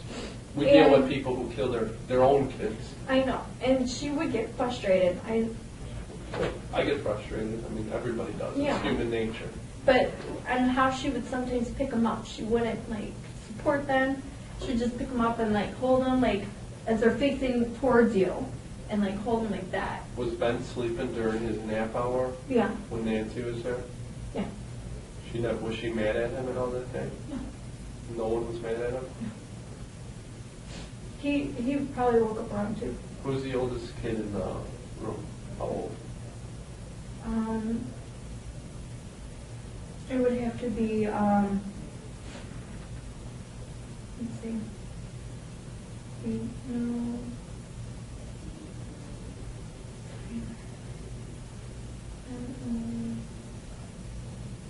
Over I 2 know. years old? No, if they were over 2 years old, they would have been in another room. And we have another set of twins, but they're gone for the month. They're the oldest. They would be the next move over. If you were involved in this in any way, would you tell us if it was an accident? You would understand that Yes, we're not I out to would get you complain. and put you in jail. That's not, people think of police and they get scared. We're just out to get the truth of the matter. How about the family with their recovery through this thing and bring this case to a closure? We don't think that you went in there with a baseball bat and hit this kid over the head. We've never said that.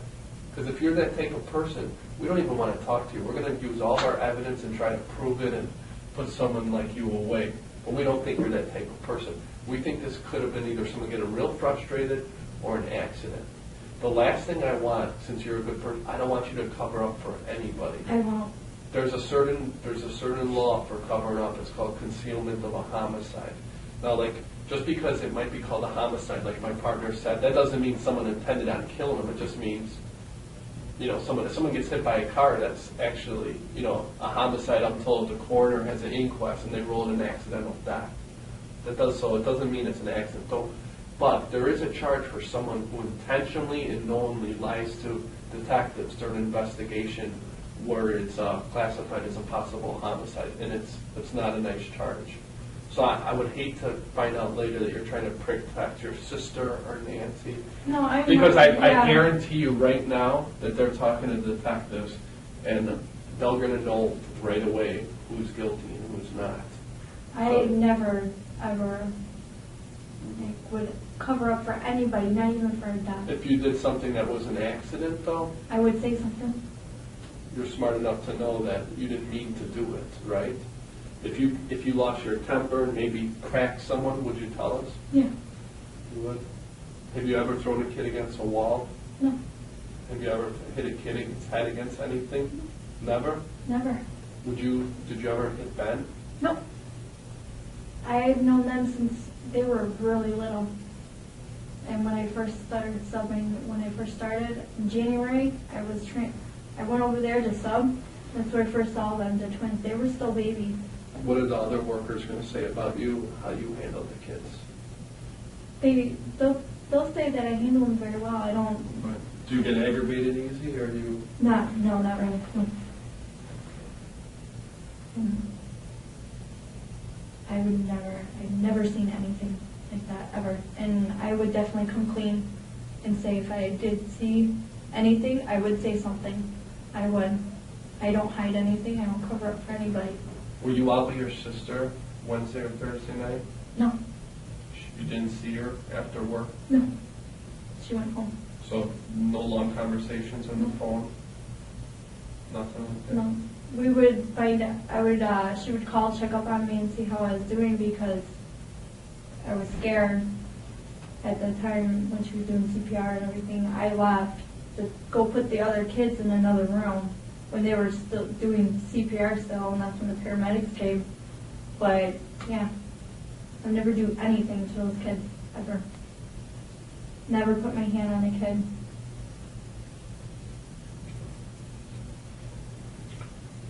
All right, we're going to take a short break again. You need anything? No. Water?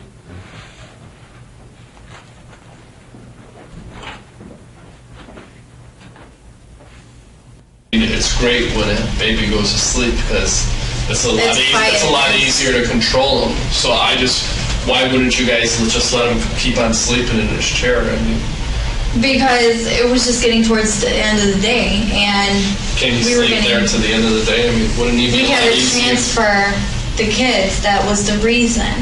Transfer him to what? Like, put them in a different classroom when we went down. Was he in this classroom the whole day, Ben?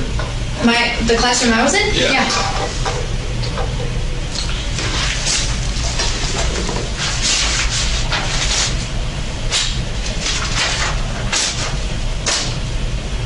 I thought you'd made a comment earlier that the reason you tried keeping him awake was because the parents were concerned that he was... Yeah, that too. If he did fall asleep though, we would let him, but he can't sleep up until 5. After 5, he had to be awake because the mom would pick him up. But this was at like 3:45, right? It was like 4 o'clock, yeah. So why wouldn't you just let him sleep till 5? Because we were getting ready to start doing diapers too, and then we had to bring over the kids because they told us as soon, as you lose another kid, they tapped on the window. They're like, as soon as you lose another kid, blah blah blah or whatever, you can start bringing them over. So we're like, okay, but we're gonna do diapers first. So we waited a little bit and we were playing because usually he sometimes falls asleep, but he really doesn't. He'll like close his eyes and like open them and just sit there and relax. So that's why I've been keeping him awake. When you went up to him, was there anything coming out of his mouth? Or? No. So you just went up to him and said, Ben, Ben, and he didn't respond? No. And you said you shook his arm? Yeah. And how did you know that he wasn't just sleeping real sound? Because he would have woken up. Why? Were you shouting his name? No, he would have heard me. Because at other times when he would fall asleep on the chair, he would wake up. If you said his name? Yeah. Or I'd be like, Ben, Ben, and his eyes will open. They really would. And then after that, give it like a few seconds, he'd probably try and fall asleep again. But that was why I did the call.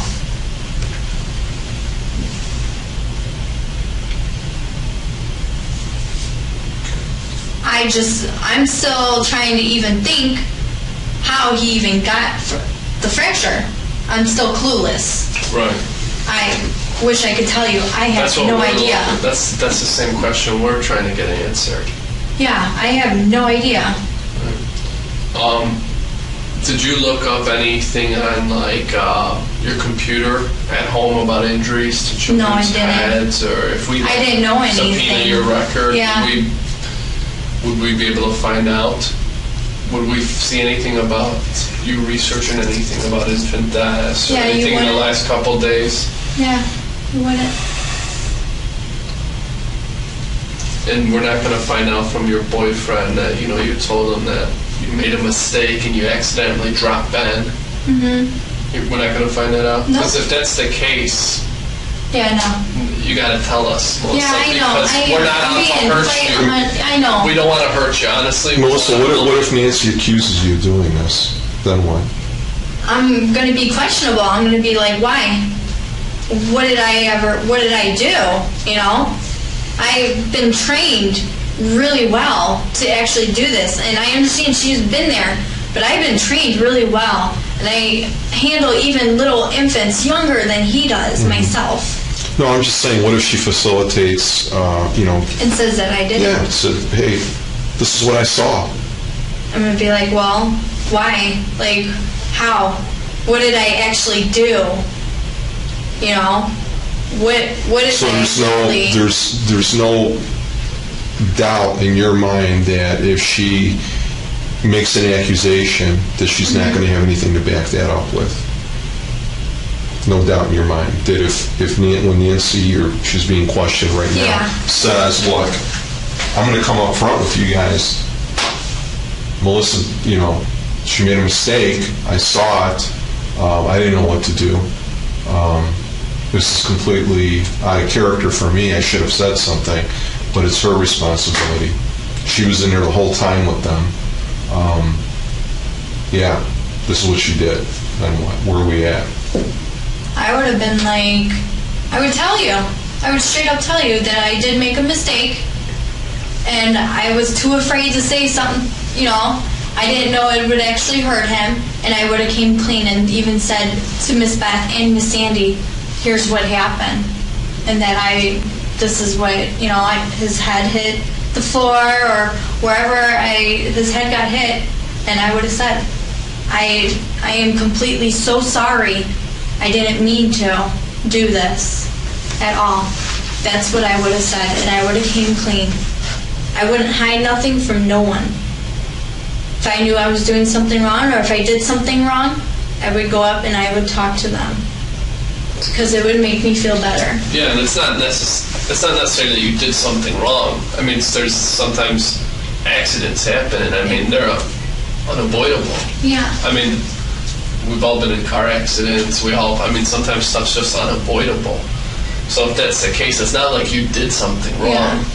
but we need to get to the bottom of this. And I'm sure you understand, because if you had a child, you'd want us to be doing the same thing. I'd be questionable and trying to figure out what's going on. Right, and you'd want to know if you said, you know, you left your child in a daycare system and somebody ran into an accident, and that led to your son, you know, maybe he had some kind of special skull, or maybe he had previous injuries, I don't know.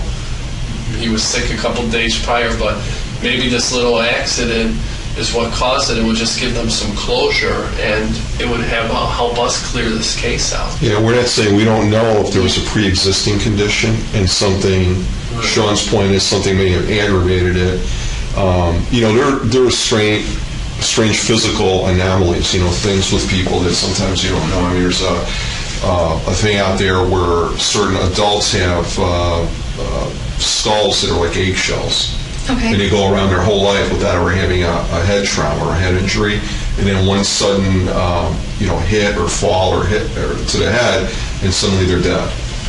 You know, there could be a pre-existing condition with him. And the reason we're asking you about any other injuries that you may have noticed is that this is something that may have started and then been amplified.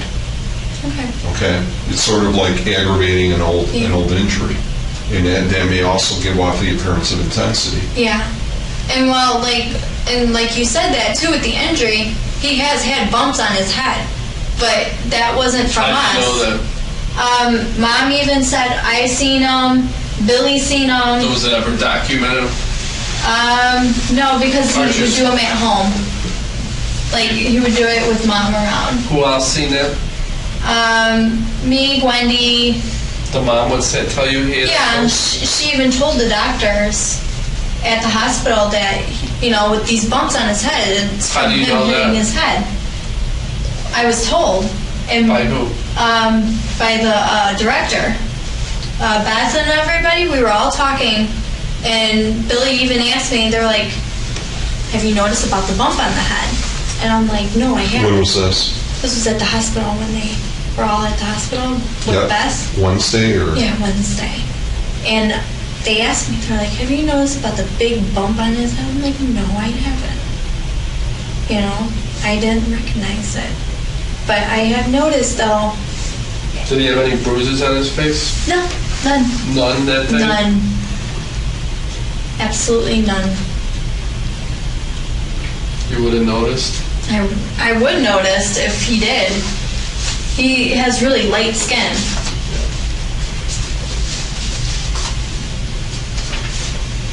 So who was involved in this discussion at the hospital?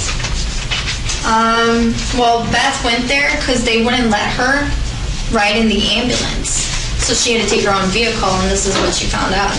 And Billy even was there. Who? Billy. He even said that they saw Who's bumps. Billy? That's her husband. Okay. He even said that he saw a big bump on his head. And they have asked me, and I was like, I have not seen it at all. I didn't even recognize it. Every time he would throw his tantrum fits, it would be on the ground. Like the carpet, not on the tile. You would have noticed if he threw one that day, right? Yeah. And he did it, you said? No. Because the way we're figuring is, like, thinking maybe an accident, but it would be an accident that someone would know about. They would Yeah. have to literally, and I don't even think they could do this, drop him, hit his head against something while they're walking through a door frame, or literally grab him and hit him up against a wall, or hit him on the top of the head with something. Yeah. I haven't seen anything. I give you my word on that one. I haven't. I have not seen him hit anything. I have not seen anybody pick him up, literally, and hit him against the wall or anything. If I would have, I report it right away. Did you ever report Nancy's behavior when you said she's rough with the kids and throws them into the crib? No, she doesn't throw them into the crib. She places them on the cots. She wouldn't throw them. But you said, you know, sometimes she gets aggravated. Sometimes she gets, yeah, she You said does, she frustrated. handles them roughly. Not roughly, but sometimes you could see the frustration in her face. But you said Right. sometimes, like, she won't support their head. Yeah. And so to me, that's almost like whiplash. I mean, if they're not supporting their If kids. they're like this, yeah, like, and then she's just like holding them on the outer side, and how she holds them sometimes. And then Ben, when he also too, here's the thing, when we would have to change his diaper, he's like, literally, you would have to like carry and support his head because he throws his head back he was doing that quite a bit this week. In the beginning, he was just like, didn't even want anything to do. He was just like this. He didn't like it when we picked him up to change his diaper. Who changed his diaper? I did. The entire day. Throughout the entire day. I changed him in the afternoon. I believe I changed him in the second before that last time. And that was it. Prior to Nancy leaving to sanitize the plates, you said about an hour prior to that she was alone with the kids for a little bit. Because I went to use the bathroom, but that was when all the kids were still in seating and Right. snack. Besides for that, did you step out of the room at all No, not even. to go and talk to your sister? Nope. Did your sister come in throughout the day? She was in and out through the day. Yes, she was. Did anyone ever report the way Nancy ever handled the kids there, or? No, I thought they already talked to her, to tell you the truth, because I wasn't there that long. I haven't been there Who that do you long. think talked to her? Probably Sandy. Why? I just had a curiosity that Sandy would have talked to, or someone like Wendy would have talked to her, or someone else that would talking to her already. Talk to her and what, say that's not how you handle the kids? Just to like, I know you're frustrated sometimes, but this Why would and you that. say Wendy? Is she like the type of person who would say something to her? Or No, it's her classroom. So, if Is she Nancy was- a helper too? Or Yeah, she comes in at 9 and she starts breaks around like 9:10. That 9:10. Has Wendy ever said anything to you? No. She hasn't? No. I mean, when I started, and when my partner started work as police work, other people that have been doing the job for a while, they'll tell you, well, don't do stuff this way, do it that way. You've They never heard were anything telling like me that? to like help out. She was telling me sometimes to like help out, and then for art or if they eat and stuff like that, she would explain. She's like, we don't do it this way. Yeah, she said that, but nothing other than that. No. Melissa, just this whole time thing and this injury to his head, it was when you were alone with him. I mean, I don't know how you could convince us that he did it. He was sitting, yeah. He was sitting. Like, there was nothing around him or anywhere possibly that he could have hit his head. I'm clueless. I don't know. I mean, could he have dropped out from a changing table when you were changing his diaper and you're No. afraid to tell us? No, I would Don't be never afraid do to that. tell us. I am not going to be afraid to tell you. If I drop somebody from the change table, I would be stoked and crying, freaking out, but I would go and tell. But sometimes people make a mistake Uh-huh. and they don't want to tell somebody because this economy sucks. They don't want to lose their job and say, hey, listen, I just dropped a kid. So then they're going to put that in your record. You're going to get in trouble. You might be afraid and you might be like, well, kids fall all the time. He might be okay. and then it kind of, this happens. We could understand that happening. Because you're afraid to tell someone at the time, you don't want to lose your job. The only thing I kind of feel guilt a little bit about is that I wish I could have done a little bit more and help out more because of the fact my sister was doing everything. Because I literally felt guilty because I wasn't doing anything. I just made a call, and I was just yelling. That's helpful. You know. But that's sometimes the most important thing you could do is to summons more advanced medical personnel. That's the most important thing, number one. That's how we're trained too. The most important thing you could do is get on the phone so more people come that know more than we do. So you did do something to help them.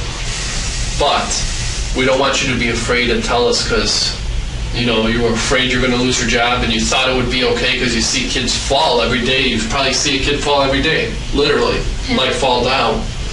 We don't want you to be afraid to tell us that because at the end of this investigation, we're going to have so many people working on so many specialists. We're going to know exactly probably what caused the injury. Okay. Right now, we got a team. They're probably closed down the nursery by now. I don't know if you're probably not aware of that. They're probably closed it down by now, but we got a team of evidence technicians. Okay. And they're sketching crime scene investigators, CSI. They're sketching the room, the floors, and at the end of this, might be not today or tomorrow, they're going to know exactly what caused this injury to his head. I mean, because there's certain things that could cause a certain injury. Yeah. We actually have very good photographs of his injury. Okay. And then, even though it's was not it always in the back of the head or in the front of the head? That's what he asked. I'm just kind of curious. Maybe I could rethink, and maybe see if it was from the back of the head. Maybe he, Crystal probably, when she was doing CPR, when she picked him up and put him on the change table, maybe he hit his head really good because it bounced up a little bit. Maybe that could have been the reason when she put him down. You know what I mean? So, for his head to kind of bounce a little bit, but, she didn't bounce him, hard when she put him down. She was doing the CPR. I made sure I had the kids stand back. And I got all the kids out of the way. Because I was saying earlier, I had the kids in the kitchen. So, maybe, that's what could have happened when she was performing CPR. Did you see his head bounce? A little, yes, I did. And she was only trying to help him. Yes, she was trying to help him. What's the table made out of? What is it? It actually had it was our changing table. It had a mat on it though. Oh, and mat. then underneath it though was hard. But he would have hit his head on the mat, right? Yeah, but it was the mat was kind of hard. That wouldn't have caused this injury. That's the only thing though. I'm thinking. Is there any way that an accident might have happened and you were afraid to tell someone because you thought everything would be okay? Yeah, no accidents whatsoever. No. I never, yeah. And what about him hitting his head and, you not paying that much attention to it and then being re-aggravated on that changing table? Could that have happened? That could have. With him hitting his head, yes. But I made sure the clear way when I would pick him up, because when I changed him from a nap, he wasn't acting like that. He was fine. He let me change his diaper and everything. But when I placed them, and when I placed even every kid now in my room, I hold their head and I gently put them on the changing table so that they wouldn't hit anything. And I made sure of that. But when he would seriously do this, and then he would try to put him down, sometimes he would hit his head on the changing table, on the mat though. And he would whine and cry because he didn't want to get his diaper changed. So it's safe to say 45 minutes before he started losing consciousness, the only people in this room were you and Nancy. Yes.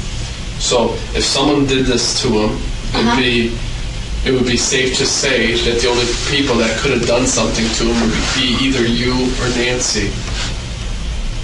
Is that a good, if it happened within 45 minutes of this? I agree, but I don't even know what I could have done to make him hit his head.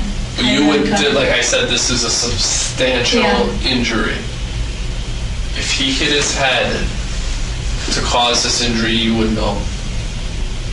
I would. You would know. But not saying you meant it to happen, but you would know. Because I know you're very careful and everything, but I'm very careful with my son, and I'm paranoid because of all the shit that we go through and we deal with. But I mean, I've hit my son's head, to tell you the truth, on a door frame once, carrying him through. I mean, it happened. It was an accident. I didn't mean. I thought. Oh, and he's done that too.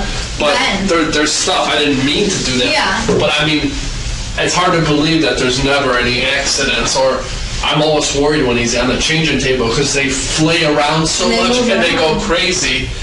And I'm afraid sometimes when I get his clothes, sometimes I have to put him down on the floor because I know he'll jump right off it in 1 second. They're so quick, babies. When I put him down, he turns on his stomach, I swear to God, in 2 seconds. And he thinks it's a joke. He thinks it's a game.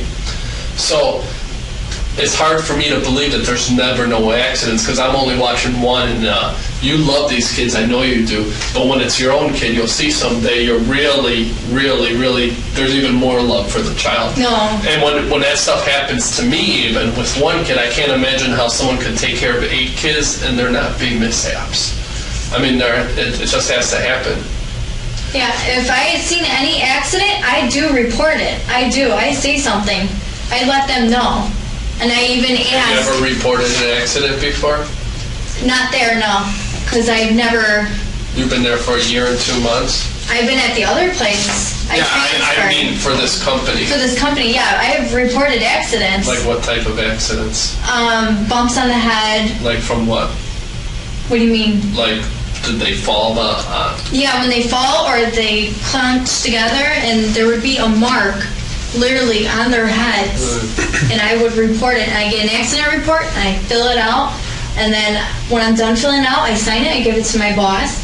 They look over it, and then they sign it, and then we have to have the parent's signature. I've done that a lot. Sometimes when places make people do all that stuff, it's a great system, but it's a pain in the butt. Because you're like, shit, he just hit his head, he'll be fine. This kid hits his head every day. I don't want to be filling out reports. I'm the only one in here. I got to watch these kids. So you continue to watch them thinking everything will be fine. I check, too, for bumps and everything. I feel their foreheads to make sure and everything. Well, I mean, this was real apparent, these marks that he had. I mean, but I really, Melissa, I need you to. I know. I'm like, if like you were like a family member, I would like want to scream and say, Melissa, if you're involved in any way, please let these guys know. I would like to tell you that we're not here to hurt you, especially if it was an accident. We're not. A lot of people are afraid of the police. There's no need to be afraid of us. I know. We're here to get to the bottom of this. If it was your child, we would do the same thing. We're not trying to hurt you here. I know. We don't think you intentionally went in and hurt this kid. I swear I don't think that. I wouldn't. But I do think an accident happened. And I agree. And we need to know. That's what I want to know, though. Because every time I have held him, he's been safe. He was head resting on my shoulder or in my arms sometimes.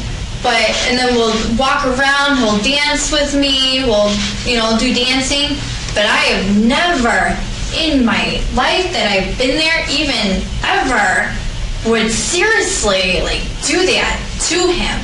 Because I even know for a fact, too, that toddlers at his age, they are sensitive. They still have growing skulls. Their heads are still sensitive, just like really baby ones, small, tiny ones.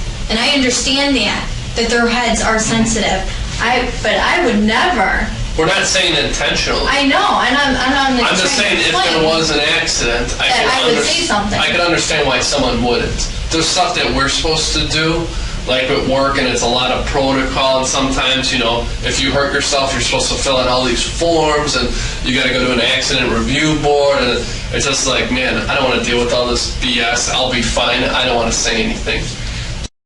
So I understand how that goes, but I want you to understand that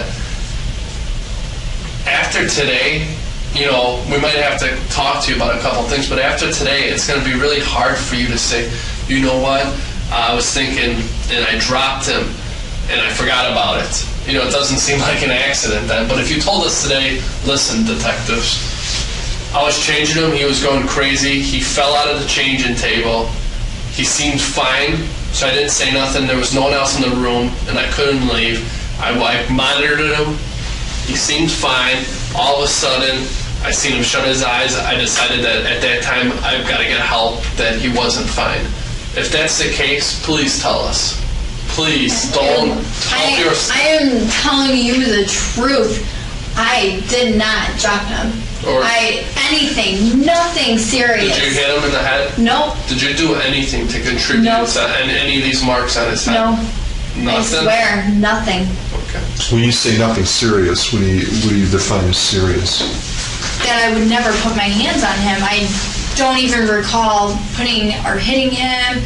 Even if he was crying or whining so bad, I get a little frustrated, yeah, because he's screaming, but I would deal with it. I would be like, you know, it's understandable, but I wouldn't pick him up any other type of way. Melissa, you said you don't recall. I mean, it's a lot different than... Yeah, I know. I don't pick up objects. I don't want to throw them. But you just said you don't recall. Yeah, that's what I'm trying to explain. It's hard for me to explain. That means that there's a possibility that... I did not, but I'm telling you right now, though, I did not pick up anything. I did not pick up anything. I would never, ever... What do you mean, pick up anything? I wouldn't pick up anything to hit a child. It's not my child. I never said you did pick up anything I know. to hit a child. I didn't, though. If that comes to the case, if people are saying that, I didn't. Why would somebody say that? You know what? I don't know. I don't pick up things. I make sure the kids are safe. I make sure they're taken care of, changed, healthy, as long as they're, you know, they're well taken care of. Melissa, did somebody pick something up and hit him in the head with it? No. I did not see anything. The kids, they have bat. They have like a plastic bat, little kid. He hits like things, that's it. Could someone have hit him in the head with the plastic bat? The children had it. But would a worker No. hit a kid?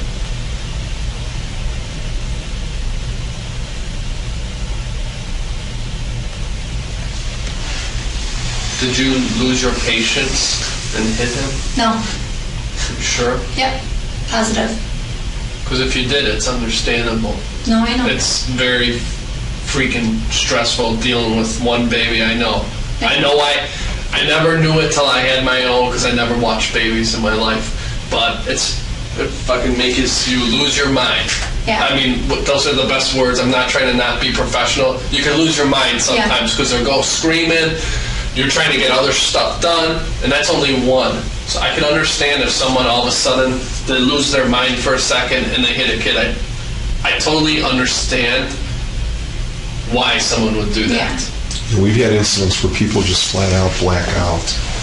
And the next thing you know, I mean, because they get aggravated, they get frustrated. We had a lot of that with husbands and wives and domestic arguments. Parents with their children, and they'll just flat out sit there and say, I just blacked out. And then, you know, when I finally realized what happened, you know, I composed myself and then just went on from there. No, never blacked out. Did you ever hit a kid there? No. No? No. What are the other workers? Are they ever going to say you hit someone? No, they would never say that. Why? They've worked with me. I never put a hand on them. Did you ever scream at a child? I would be like, no, not nice, that's it. Did you ever scream? Scream, yeah. Scream, yeah.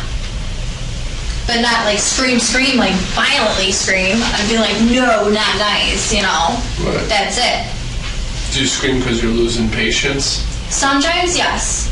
But if it gets out of control, when it gets out of control, yeah. I will say, no, not nice. And, you know, I get a little, you know, that little madness. But it's to a point where, you know, I'm telling myself, calm down, you know. They're kids, they're babies, they'll cry all the time, you know, it happens. And in this situation, too, a good thing that was pointed out is how we think like maybe the person who did this didn't intended for the kid to get hurt, or they didn't may strike him in the head or hit him in the head with anything. It could have been as easy as something saying no and like pointed at him and actually like hitting his chest and him falling back and hitting his head on the wall. yeah. That's something that we think could happen, and we know how kids move around and how easily someone doesn't realize how strong they are, and when they say no to a kid or something like that, they could fall back and hit a wall. Because something like that seems real plausible in this incident. Okay. I mean, did something like that happen? Did you do that? Did you push him into a wall? Mm-mm. No? Nope. What do you think should happen if somebody who intentionally tries to hurt a child? They should get talking to and figure out why. You know, why are you doing this? What made you want to do this? What did he ever do to you? Right, get some counseling. Yeah. Yeah, because those are issues that are counselable issues, you know, they're correctable mistakes. Yeah. And that's the whole thing we're getting at, is that, you know, I'm going to go back and say that we don't believe that this was an intentional act, you know, that somebody got in their car, you know, Wednesday morning or whatever, or, you know, even Sunday and started thinking this through and saying, you know, really had it with this kid, and when I go into work the next time and he's there, this is, you know, I'm just fed up and this is what I'm going to do. No way that happened. But what we do firmly believe is that people are human. They get to a point where they're either not thinking clearly, okay, and make a mistake. You know, there's a lot of instances out there now where people, just because they're tired, are crashing cars because they're working so many hours in that. Is that intentional? No. But they had the same level of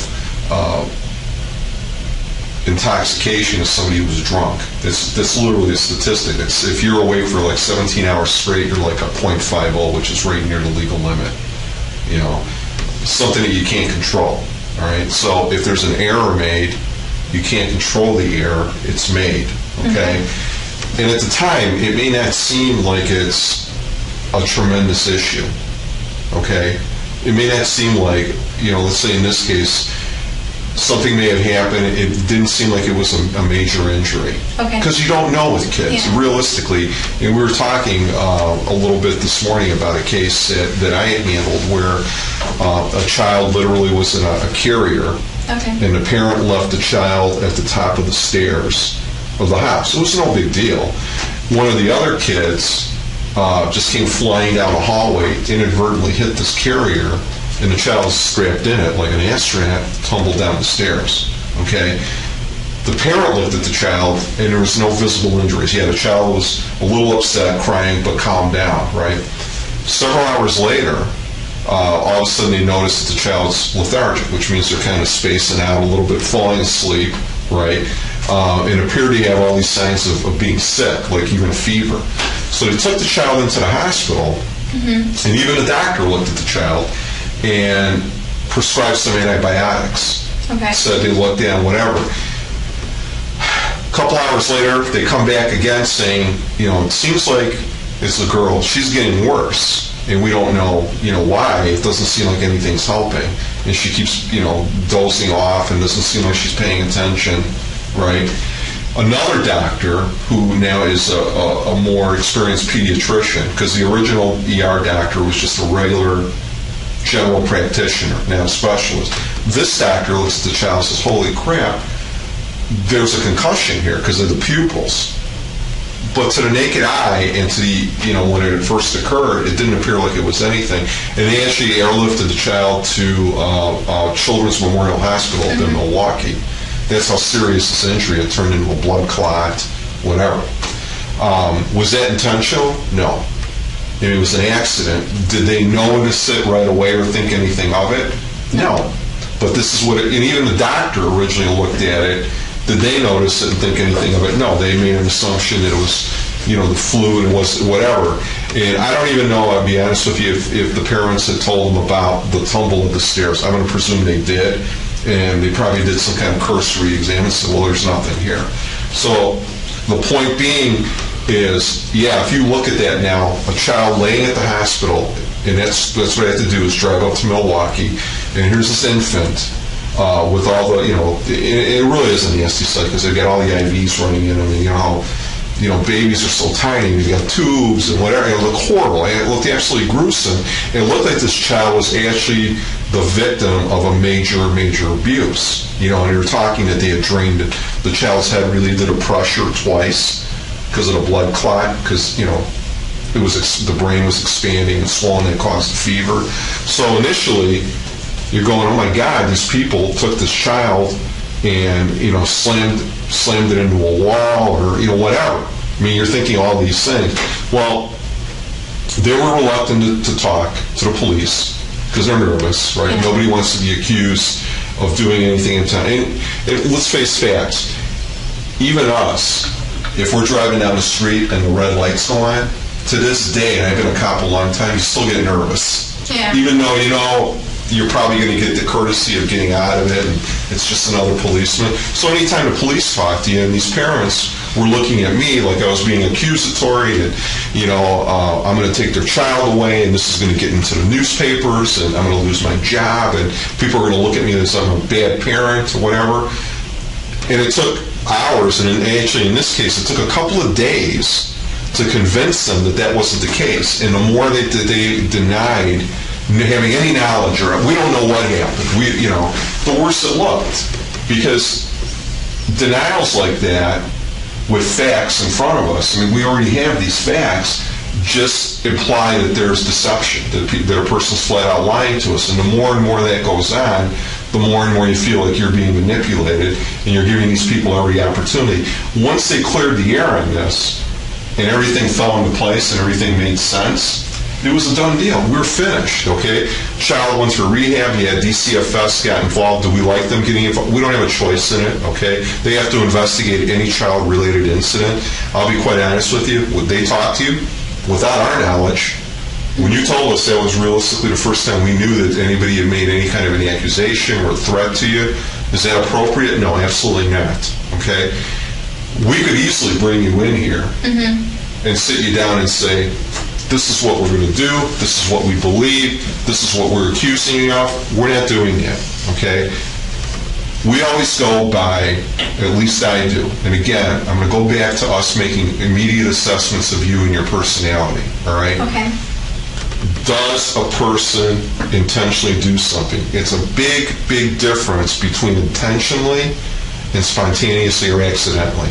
It's a big character difference. That's how people are judged, whether they're bad people and they're evil and they plan and they intentionally do things. And let's say you had a history of these accidents there. Well, then you got a track record. Well, you don't have one, right? You're a good employee who obviously cares about the kids, right?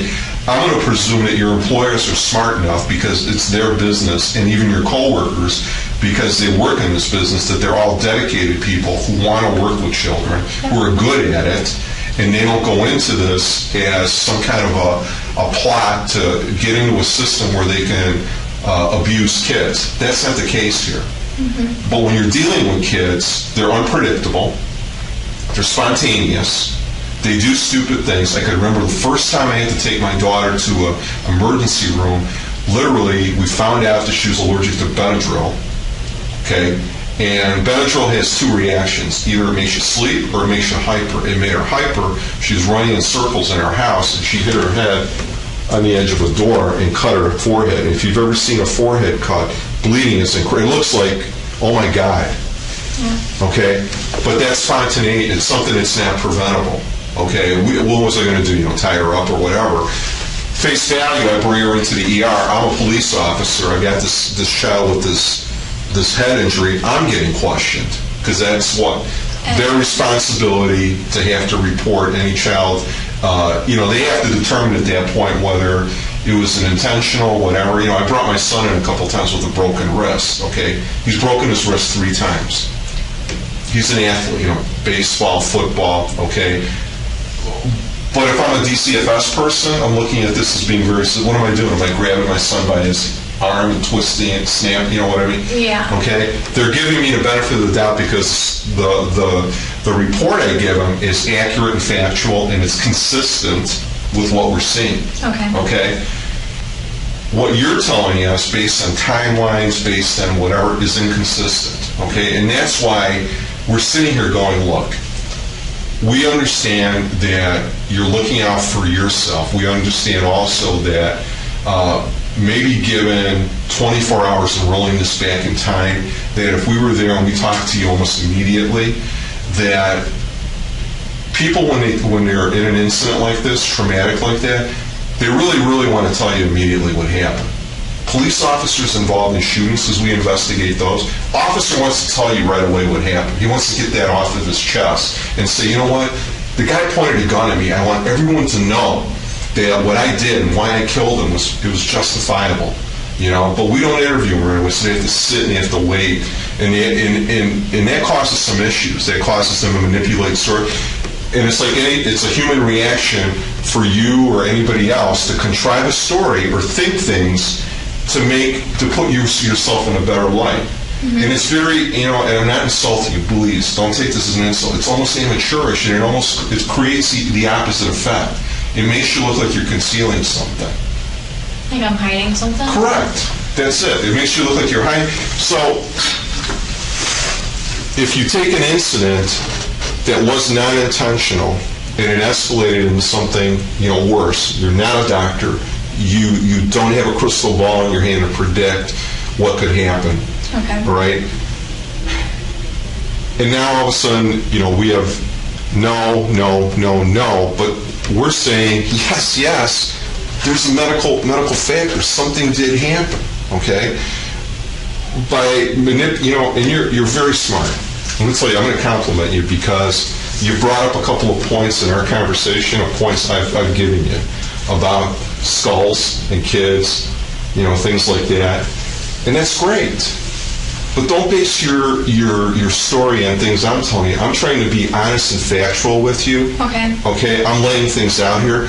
I'm not bringing props in here and laying things down and saying, you know, we've got fingerprints and we've got that. You know, I'm being completely honest with you. We find out, because we do this all the time, that lying to a person on our end doesn't achieve anything. Because if we get caught in a lie, our credibility is crap. You're not going to believe a thing I say as soon as you catch me in a lie, right? You got to look at it from our perspective. That's the way we feel about you. It's all about credibility and all about honesty. Okay. You know, it's like God forgives, we don't. Because once you've told a lie or continue to escalate that, it's worse and worse and worse and worse.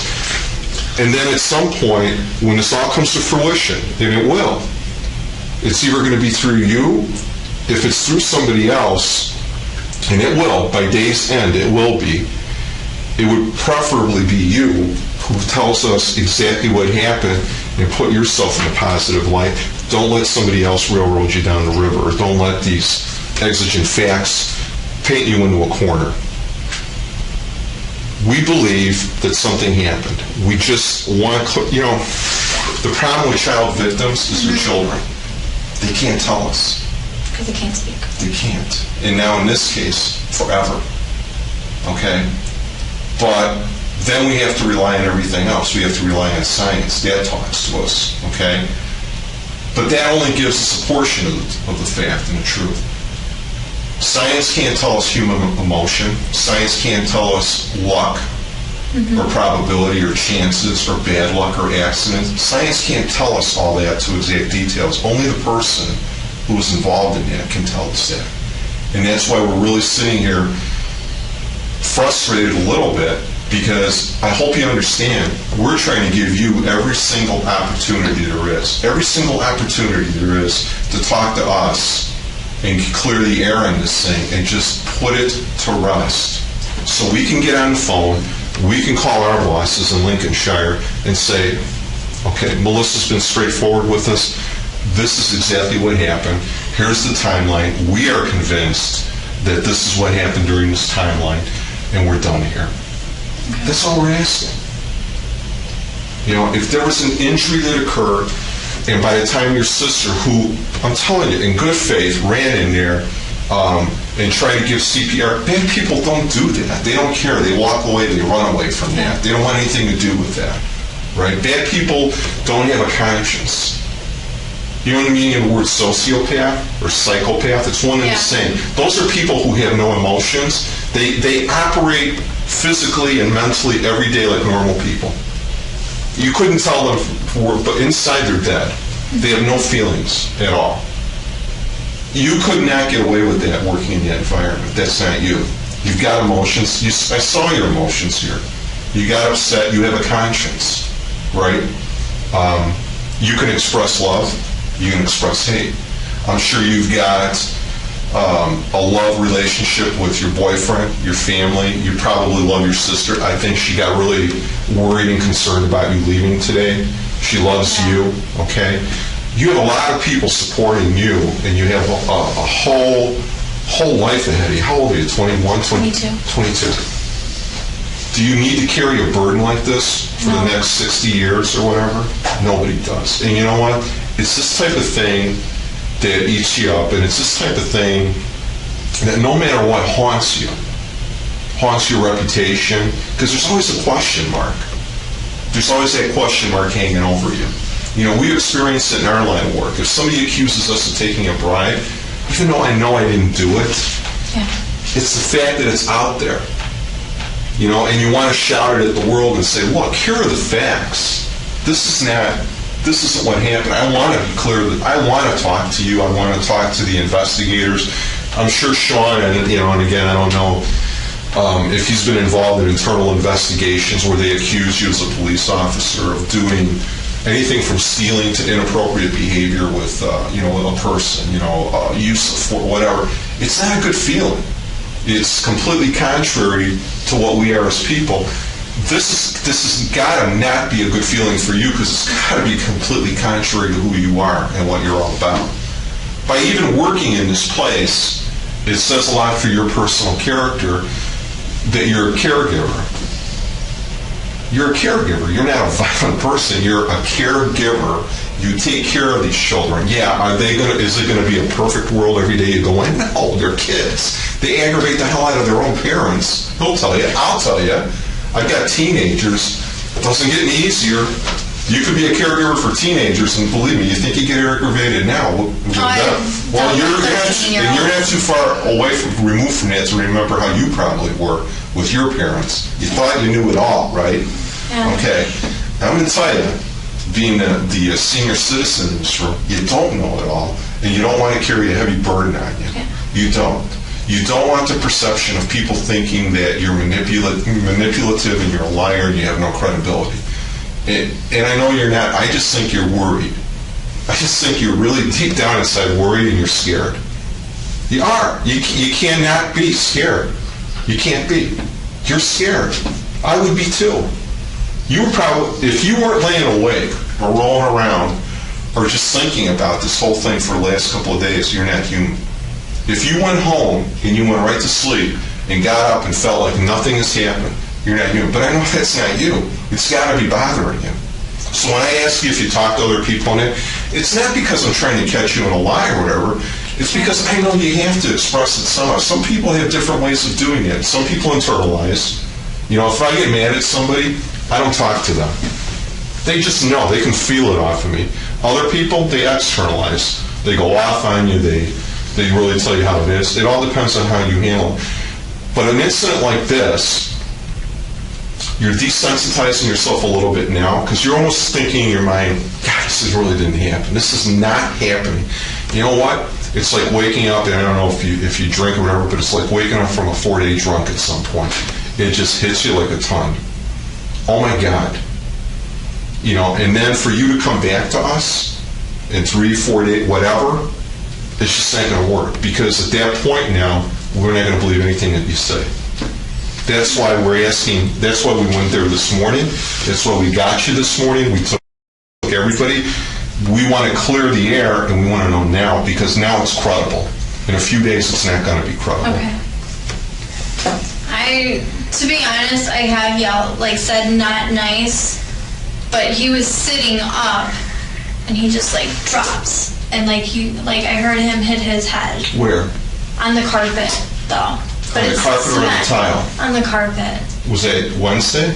Yeah.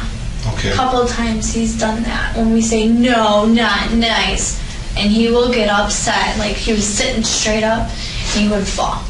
Like he would like seriously like fall completely and hit his head. And what, did he get upset after he hit his head? Yeah. He started crying? Yeah. Okay. Do you remember what time he hit his head? No, I don't. Kind of approximate, maybe? In the Was it? probably sometime in the afternoon before, ahead of time before they had snack maybe, Okay. because he's like, And what was it? I mean, I know you were saying that you guys have like reading, you have playtime. What event was that during? there was nothing going on. It was just playtime. Okay. Because like when he got up from that, I saw him. He was awake. Picked him up. I was like on the recliner, the rocking chair. Right. Just hanging out with him, and like we were being silly or whatever. And I know later out throughout the day, he did something to a point probably where we would like say no, not nice, and he took it very, very harsh. Did you say would that be you and Nancy or just you? Well, Grundy was in there Grundy, too. Yeah. okay. So it was after nap. So what was he sitting on the floor? He was or? sitting on the floor. And can you? I mean, how fast or hard did he fall back? Like boom, like really fast. Like he would, like how he would throw himself. Like And he threw himself backwards. threw himself backwards really hard. And did he start screaming or crying? Yes, He did. He did. Okay. Who was in the room? Me and Wendy. Okay. How did you guys calm him down? Or did he calm himself down, or what happened? He calmed down, but then we put him in the little chair where he usually goes. So you just picked him up and put him in that chair? Yeah, we picked him up, and then we were like, you're okay, and he stopped crying once we picked him up, though, and then we put him in the chair. And then what did he do in the chair? He was fine. After that, he was just sitting there. He was playing or just moving around, whatever, had his eyes open, everything. Can I ask you, why didn't you just tell us that to begin with? I wasn't thinking straight because like I said, I am nervous. I've never been in a situation like this, so it's very hard. We understand that, and that's fine. But we just want to know, make sure that there's nothing else that you decide not to tell us, and we have to drag out, because every time we have to pull stuff out or make you know that we're going to find out that you were there, or we're going to find out. I promise just don't you. want to lose my job. Don't worry about your job. You know what? With the We're- town. Like, sometimes I feel Listen. like I'm blamed. Look, what did we tell you from the beginning? We're not looking to put blame on anyone. I know. We're looking to find out what happened. What happened. Right. And by not telling us 100% the truth, then yeah, people are instinctively going to blame you. They're going to point the finger at you because of the time, the location. You know what I'm saying? You're there. It's not like there were 50 people in that room with you, okay? And I know how important your job is, and I know how important your career is. I mean, you have laid out in your mind what your career is going to be, right? You're doing the right thing. You said it yourself that every time something had occurred that was in it, that you reported it, okay? Maybe this time you didn't because, oh my God, yeah, you're a responsible person, and you don't want people to point the finger of blame on you saying you are irresponsible, okay? This time the injury was more serious than you could tell. You don't have X-ray vision, so you didn't do anything, okay? Like I told you about that story with the ER doctor. Didn't identify and didn't see right away, sent the child home. I mean, you're not even a doctor, okay? What Sean is saying is that we want to make sure that that's all that happened. Seriously, because if Gwendy tells us something contrary, because she saw this, right? Okay. Yeah, when he threw himself down Okay. And Threw when himself down from where? and on the carpet Where was he? he threw himself down, in the center of the room. was he Standing? No, he was sitting up like crisscross. sitting on the floor on Yeah, a chair, sitting on the floor. and he flung himself He back. flung himself back. When his head hit, can you describe what kind of action it made? Can you show me with your hand? Like, you just hear like a loud clunk. Did his head bounce off of the carpet? I couldn't tell. Let me ask you this, and this is one of the most important questions Okay. you're going to answer. After everything happened and he was taken to the hospital, did you and Wendy ever talk about, do you think he hurt himself from when No. he hit his head? Never? And other times though, he's done that, but not as hard. He has hit him. He's thrown himself. He started down. crying right away? Yeah, And who picked him up? I believe Wendy did. It was me, Wendy, and Nancy. That's what I remember. Nancy was there too? Yeah, it could have been Wendy or Nancy. I'm still clueless, like, you know, but he did do that. Think about it. Who was with you? Really important. Okay.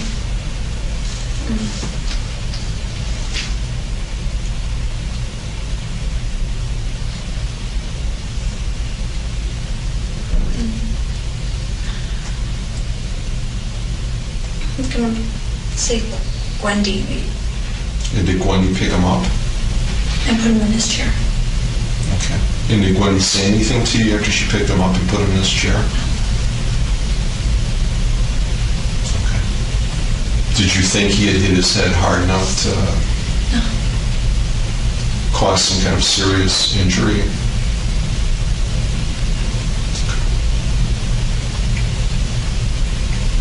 All the time we've been talking, did you feel that that may have been what caused this? Yes? Okay. And you were reluctant to tell us why? I wasn't thinking about it, thinking that, you know, maybe when I stepped out of the room, you know, he could have... Well, you just told me you said you were worried about your job. Yeah, that too. Okay. You want some more water or a bathroom break or anything? All right. We're gonna take a little bit of a break, okay?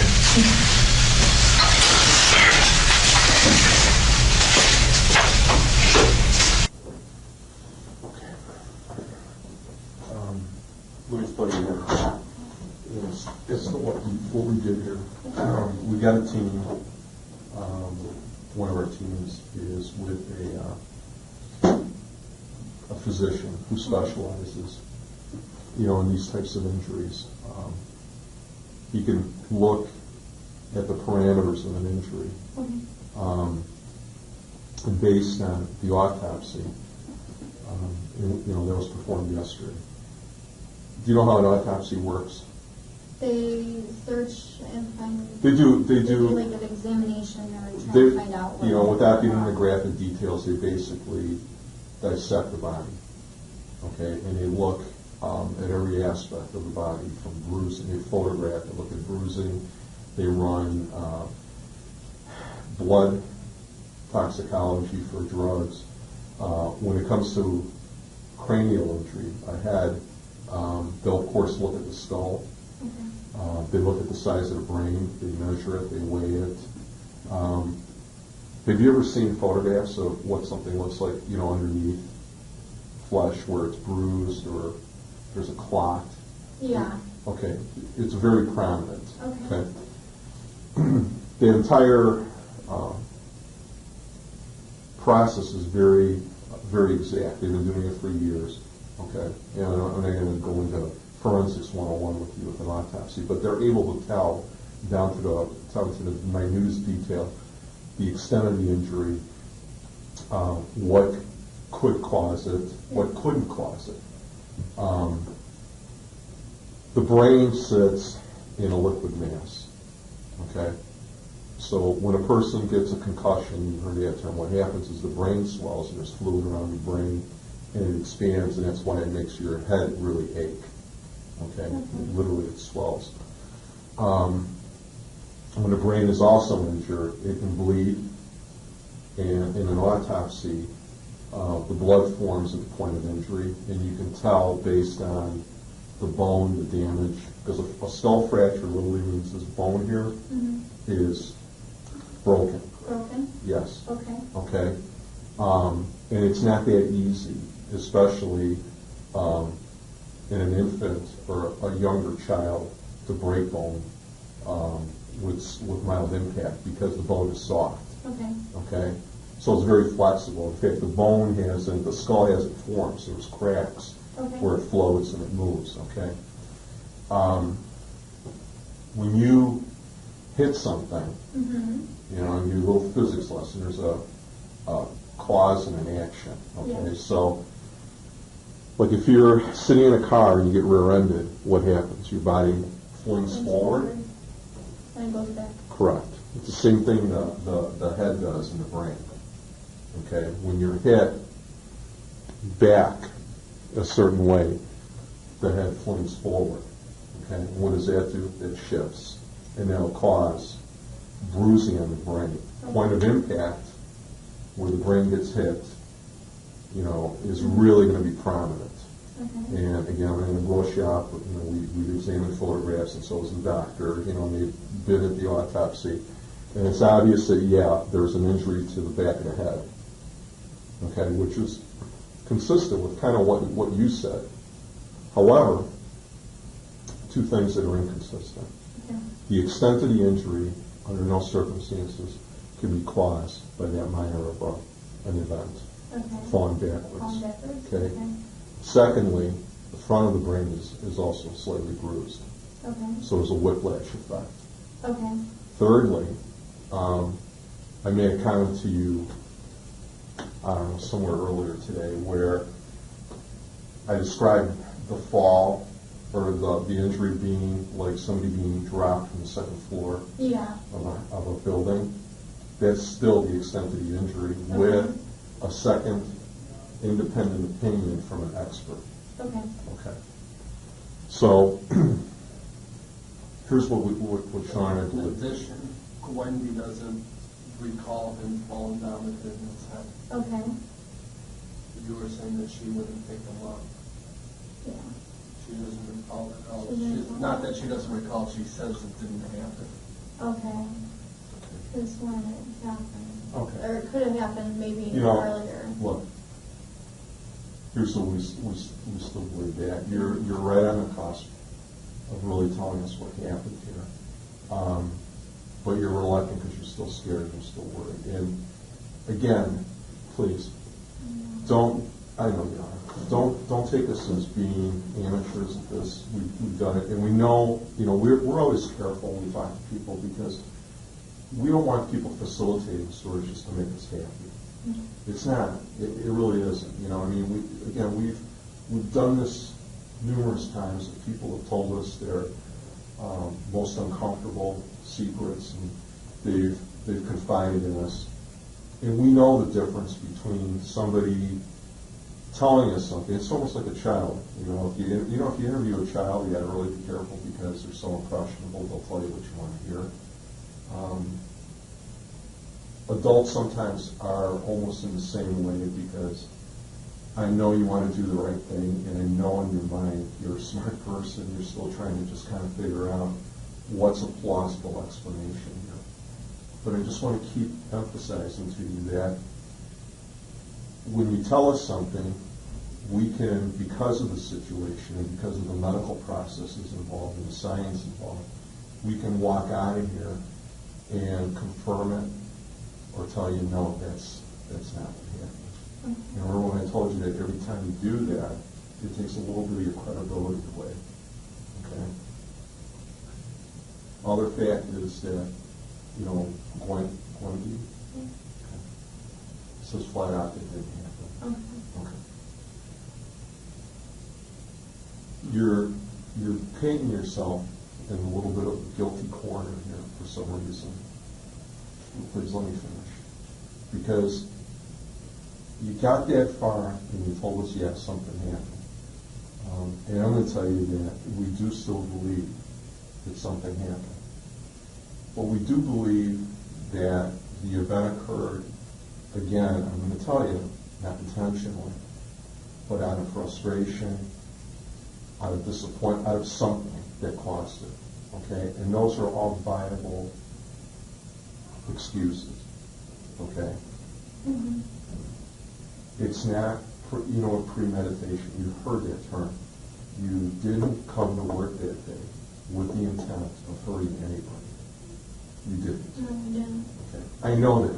Or what might have happened was done out of frustration, and you didn't intend on a serious injury to come of it. And we know that too, right? Yeah. All of us as parents, Sean, and Sean probably even more so than me, because my kids are teenagers now. But I could remember as a father when they were younger getting frustrated. And it wasn't just one thing. It was, they were both only about a year apart, so they're both, they were still young. I mean, they were both kind of growing up at the same time. I didn't have 8 of them to deal with. I only had 2, or even 4. I had 2, and that was frustrating enough. Trying to load them, unload them, get them in the snow. So I was telling him today that I don't miss these days where trying to get them both in the snowsuits. They're both screaming. They're both this. If one was well, the other one was sick. It kind of multiplies things because here not only is all that happening, but you've got your personal issues. You're tired. You work. You've got personal problems. Whatever. All that kind of multiplies, and you lose it at some point. You really just do. Everybody at some point just has it or whatever, and it's not intentional. It's not. It just happens. People just snap. Mm-hmm. And they come to that point where they boil over, and it happens. We've got this narrowed down to a very, very tight time frame. And there's only one thing here, is that something happened where you got frustrated, aggravated, whatever, and I'm telling you, it was not intentional. It was an accident. But it wasn't him flipping backwards. It wasn't. You know that. We know that. The forensic scientists are telling us that. Wendy tells us that. What you told us didn't happen. Okay? You need to clear the air here and tell us. You really do. And I know you've been sitting here thinking about it. You can't manipulate out of this. You really can't. You just need to come forward and tell us. You really do. Something frustrated you. Something happened. Okay? I know you didn't know the extent of Ben's injury. I know you didn't know that. And it's been eating you up these last few days. I know it has. I mean, I can tell it in your eyes. And you're going like this today. Right? One minute you're feeling like, I'm done with this. And then, we just come back here and we say, look, you're not. You're not, because this is what we found out. This is fact. Okay? You really need to just tell me the truth. Please, no denials. Please. I know, I'm not. Like I said, that's the only thing I could possibly think of. I never took any frustration out on any of my kids. Ever. I never laid a finger, nothing. We're not saying I know. Melissa, we're not saying him. Okay? We're not saying that. We're saying that perhaps you put him in a chair a little too hard. I mean, he was struck, whatever. He might have hit his head on something. What you're describing to us did not happen. Mathematically, it couldn't have happened, and physics-wise, it couldn't have happened. Something else happened. We're thinking like something happened, and doing it normally, everything would be fine. Like, if George was a baby and I put him in a chair, he'd go in the chair, he'd go to sleep. But maybe on this instance, maybe the chair rocked back. There was a wall behind the chair. It rocked back, he tumbled back and hit his head on the ground. There was something that happened, and we know. Where he was sitting and where I placed him, it was kind of by the changing table in the garbage can. And when I was taking him out, I probably, because I didn't stand behind him, I was on the side grabbing him, and he taped probably his head on the back of the changing table. That's the side of the changing table. That's the only thing I can think of right now. Is that he must have hit his head on the changing table, behind the changing table. You would know if he hit his head or not. This injury was like my partner said, it's like someone getting dropped off a second story. The baby would have started to cry. It would have happened right when this whole thing went down. It would have happened right before it, I think. You would have known, you know exactly when the incident took place. You're making yourself look real bad. We're trying to think that you didn't intend on this injury to happen. You didn't intend on this to happen. But for whatever reason, it did happen.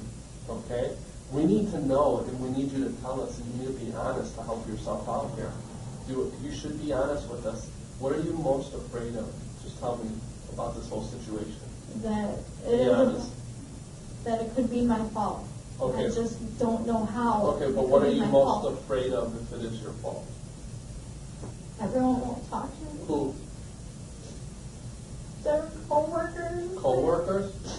Why? The only, I don't know. You think that they never made a mistake in their life? I just have a gut feeling it's like it should be my fault. Ever since I got a piece of paper, I just felt like, what did I do wrong? And I've been trying to think thoroughly, and that's why I haven't been able to sleep much, because I'm trying to think, what did I do? Or what did Nancy do? Right.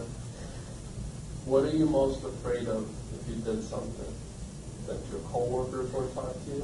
And then I Come probably on, would get a Melissa. fine or go to jail or something. Well, I don't Melissa, know. if you didn't, our goal is if you didn't intend on causing pain or to somebody, we wouldn't want you to go to jail. It's like that whole accident theory. If it was a complete accident, even if it was something out of frustration, and maybe you put him in a chair too hard and the chair flipped over, we need to know, but we need to know now.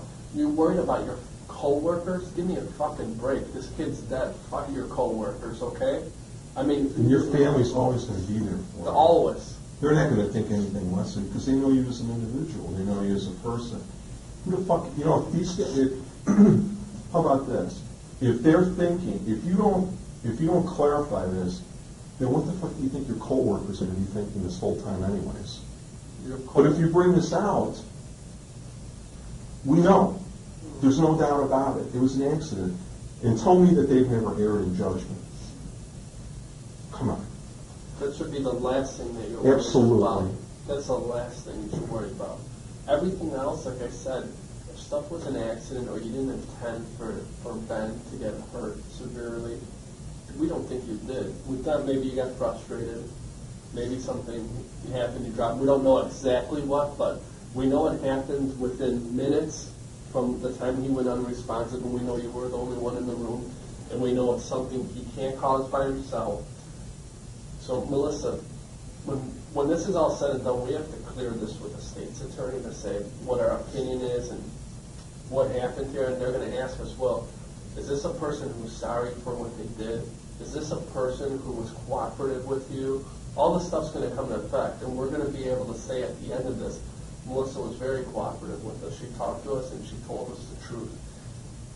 By her telling us the truth, we were able to get some resolution to this case and some closure to the family. We'll go tell the people at your work that if this guy, whatever you want us to tell them, that's the least of your concerns right now. But we know for a fact this happened moments before he lost consciousness, and we know you were the only one in the room. So please tell us what happened. Please don't make us drag everything out of you because it makes it seem like you're being deceitful to us. When I took him out, I watched him. He was at the edge, and I heard his head hit the back of the table because I didn't fully put him down. It kind of almost slipped when it dropped him, and he hit the chair. And then I heard it. And he didn't. It was fine though, and I made sure that The changing table? no, the wooden chair, the wooden chairs. Like the adult wooden chairs? Or The The baby chair. Yeah. They have little straps in them. he hit the back of it. You hit the back of with his head. That's okay. It's all we've been trying to get from you for this whole time. I know you're upset, okay? I know that you're upset about this, Melissa. But stuff like this happens all the time. You didn't want intend for this little boy to die, right? And who knows? He could have had some pre-existing condition. You know, who knows? But when you put him in the chair, were you holding him? No, I Okay. just picked him up. Where was he when you picked him up? He was on the floor. On the floor? And why did you pick him up? Because I just wanted to put him in there and give him a snack right away. Okay. And did you drop him? Is that what you said? Or When I took him out of the chair, Okay, so you put him in the chair to get him a snack, Yeah. and then when you picked him up, you dropped him. It kind of slipped, yeah. You slipped. Yeah. Okay, and you hit his head on the back of the top part of the chair, Yeah. and then did he yell or scream? Or No. he didn't do anything? When I checked his head, it was fine. Okay. From now on, don't tell us the truth, and everything will be okay. Don't. That's fine. That's fine. We know that. We We know understand that. that you're scared, and we were not lying to you here. We need to know the truth. It's going to help us, okay, Melissa? And promise me one thing, that you won't lie again. And I promise you, we're gonna make things as easy as possible on you, as long as you don't lie to us, okay? Did you drop the baby? Did you slam him on the chair? It just slipped. He slipped? Why were you afraid to tell us he slipped? Did you slam him on the chair? You sure? You wouldn't do that? He just slipped? In the back, his head hit the back of the chair? Why would he have some brute? Did he hit the ground after that, or what happened after he hit the chair? He seemed normal. No, on his body, so he fell out of your hands? When I put him down, I took him out of the snack chair, and then I went to clean him up. And then, like, when I put him down, the other chair was behind him. And I wasn't paying attention. He slipped out of my hands, and his head really hit it. How far did he slip? Like, a little bit like right there. Don't exaggerate it to make it sound better. If it's an accident, it's an It's an accident. accident. You got to tell us Right. exactly, because we're going to have to be able to prove What that. you're telling us, scientific, remember what I told you? So you need to really be specific about how it slipped and how far down there. It So, wasn't that far to a point where it slipped, like he fell off balance, and then he hit his head. And he sat on the floor. What did he hit his head on? Wood. A chair? A back of a chair? Yeah. And after he hit his head, did he fall onto the floor? He fell, but he went through the crawl to get his blanket after that. But So- he hit his head and then fell to the ground? And how were you standing up when this happened? Were you standing straight up? Yeah, I was bending. I like was like this, and it slipped. Yeah. He slipped, then slipped? Yeah. Okay. And then I did like And how long was the back of the chair? it was like this tall, Mm-hmm. and like when he slipped, his head like hit back like back.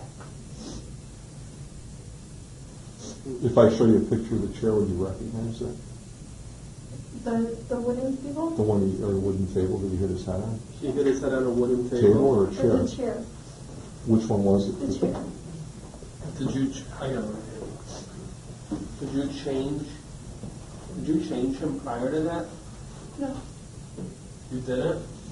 I changed it before snack. What did you put him in the chair for? I didn't. The snack. Right, he was sitting at the snack table, right? Yeah, regular You chair. took him out of the snack, When he was done, I took him out, washed him off, and everything else. And when I put him down, that's when I slipped, and it was right there between the tile and did the you carpet. slip, or did he slip out of your hands? Did you actually fall down with him? No, I didn't. Did you drop him? Okay. Where were you putting him back to? A different chair? No, he. You were bringing him to the floor? I was bringing him to the floor. Okay. And was that at the same time while Nancy left the room? Yeah, she had her back turned. She had her back She was turned? doing the dishes. Did he start crying right away? He didn't scream or anything? And then, so you just, after that, what did you do? I continued my normal routine. No, what did you do with him? Did he just put him on the floor? And then, Did you put him on the floor, or did he roll onto the floor? He went on the floor. Okay, after he slips, hits his head on the chair, and then he's on the floor.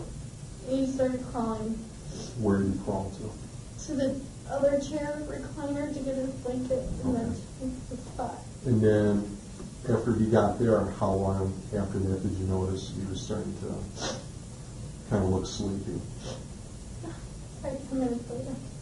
is that why you were keeping such a good eye on him? Because you were worried about him hitting his head? Yeah. And then that's why you were watching him? So you're watching them real close. Why were you doing that?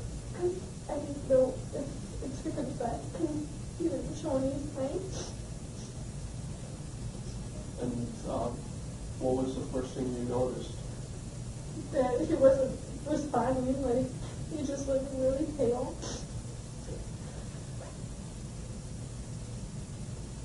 Okay, can you show her a picture of the chair?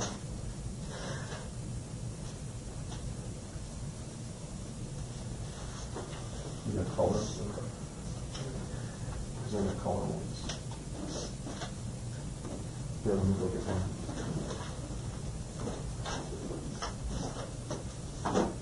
So why do you think, just besides the normal fall, why do you think he hit his head so hard?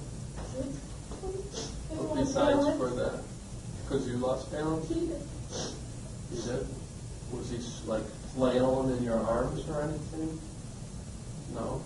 Just you just dropped I him? didn't pay attention. When we talked to Nancy, is she going to say he was screaming and crying and you were upset with him or anything like that? Totally not the case.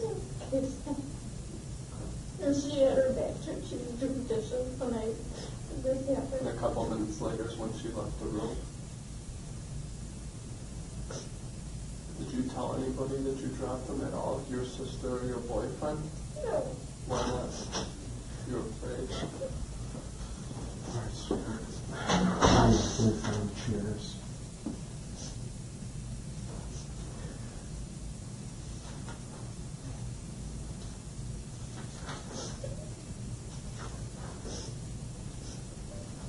Is that the room? No. No?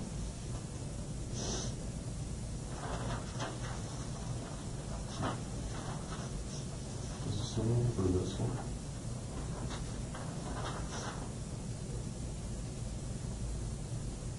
No.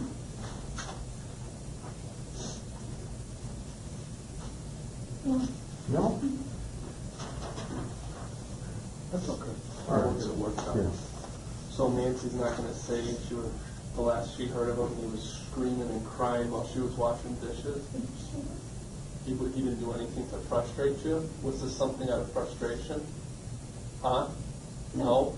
How do I know you're telling me the truth? Because I did. He was fine. I wasn't frustrated. I was just taking him out, trying to hurry and get him Paul out of the chair. I just wasn't paying attention. What do you mean by not paying attention? Like where I put him, where I was at. I mean, I don't understand. Like, did you let go thinking he was secure? Did you let go of him a couple of feet early or something? Yeah. Because you were just in a hurry? Because I'm just saying stuff. You tell me why. Why? Because I thought he had his balance and everything. And So the chair was facing the other way. So he hit the back of it with his head, and then he hit the floor. And he went straight to the heat, and when I dropped him, the chair was like right there, and he hit his head, and then he just like leaned forward, and then after that, Did he hit the front of his head when he leaned forward? No. But when he hit the back of the chair, when he went down to the ground, did his head hit the ground at any time too? The forward, no. So he hit the chair backwards. Did his body go forward then? It did? Let me get something, maybe you can show us exactly, because it's hard to explain, okay? So we're going to use a chair, and I'm going to get you something. Yeah. All right. So you didn't tell anybody about this? No?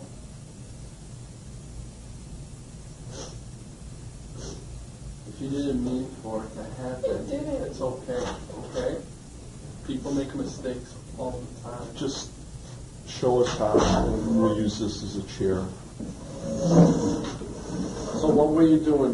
Where were you coming from with the baby? The kitchen, I was like this, and I unbuckled him, and then I took And you were him, standing in the back of the chair or in front of it? I was like this. Up on and side, side. okay? And I picked him up, Yeah. and I was like this, and then I took him over to the sink to get his hands washed, Okay. and then I'm walking as I dried off his hands, Mhm. And I wouldn't think, I slipped from the water or whatever. So your hands were wet? A little wet. And then, I walked forward a little bit, and there was, on the other side of it, there was a chair. And I put him down, I wasn't even, really looking. Well, pretend this is the actual chair. This is That a is chair head that I took him. Okay.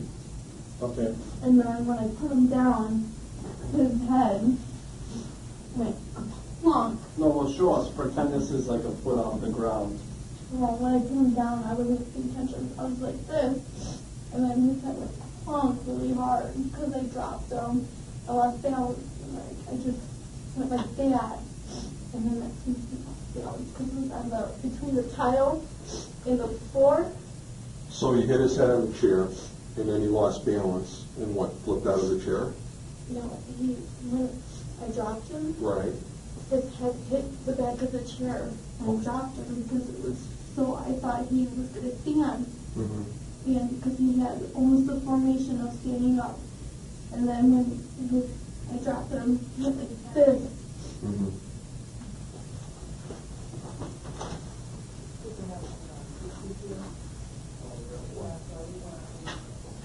One second. All right, so you're doing good. Sit down. Just sit down. Listen, you don't need to convince Sean and I that you are sorry. Okay? You don't. Your family loves you. They're going to be very supportive. You're doing the right thing here.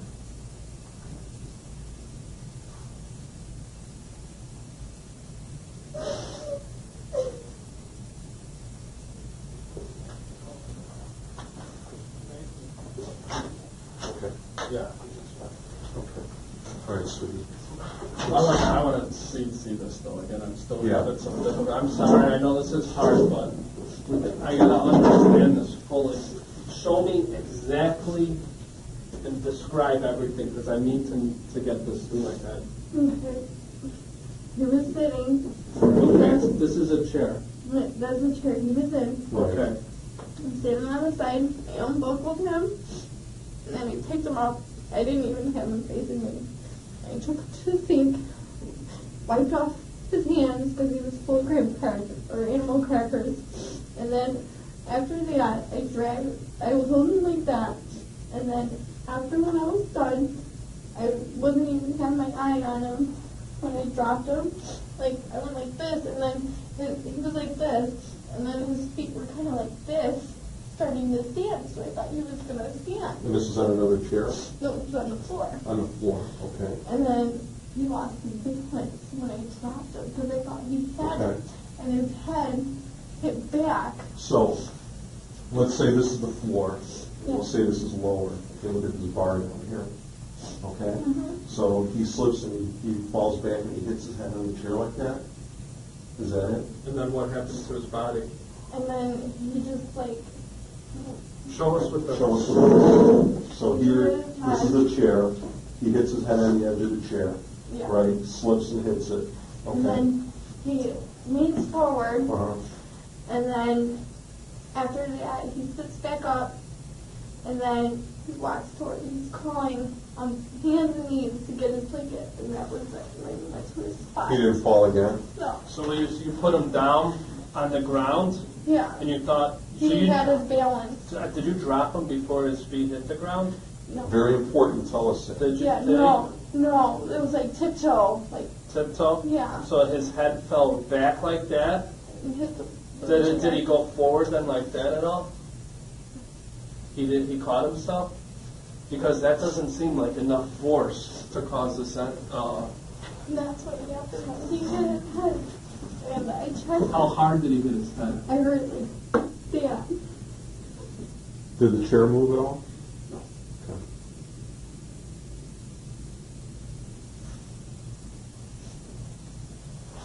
So, how long after that happened did she go out of the room?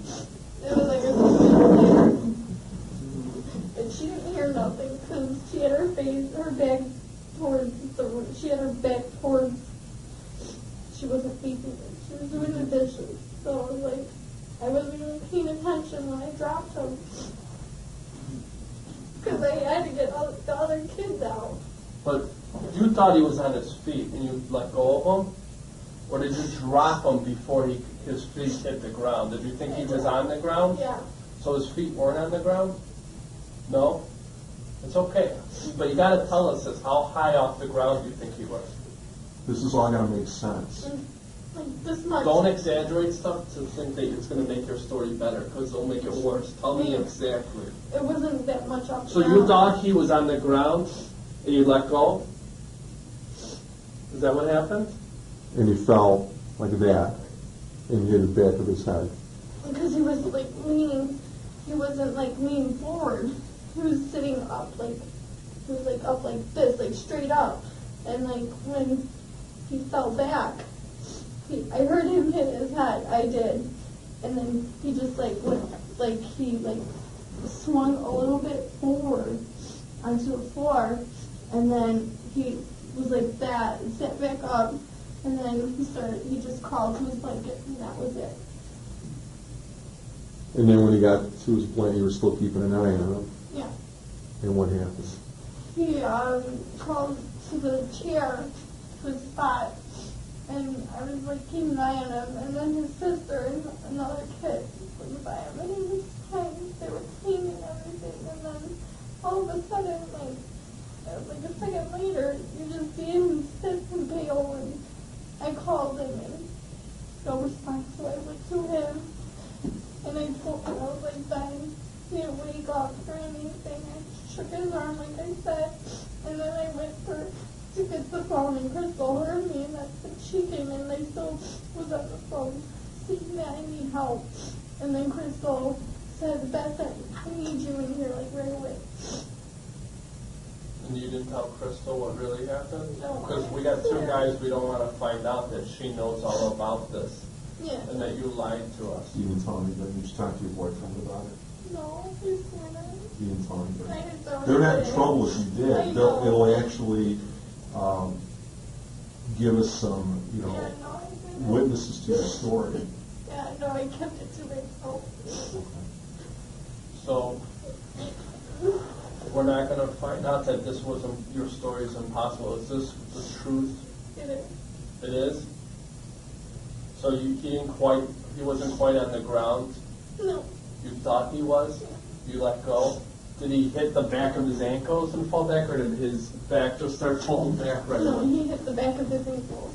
And then he hit at the back of his head so hard, he came forward right away? Are these the types of chairs, like in that bottom picture? Yeah. That's it?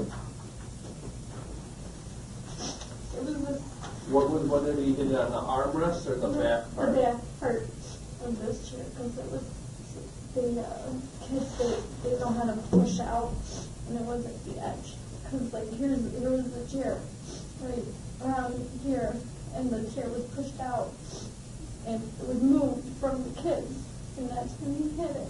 Is that the table in the room? Yeah. That is the table? Okay.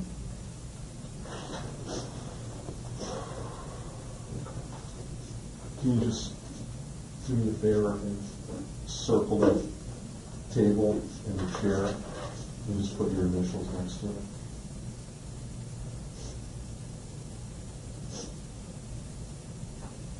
So you didn't slam him for doing anything wrong? No. Huh? Would you do something like that? Never.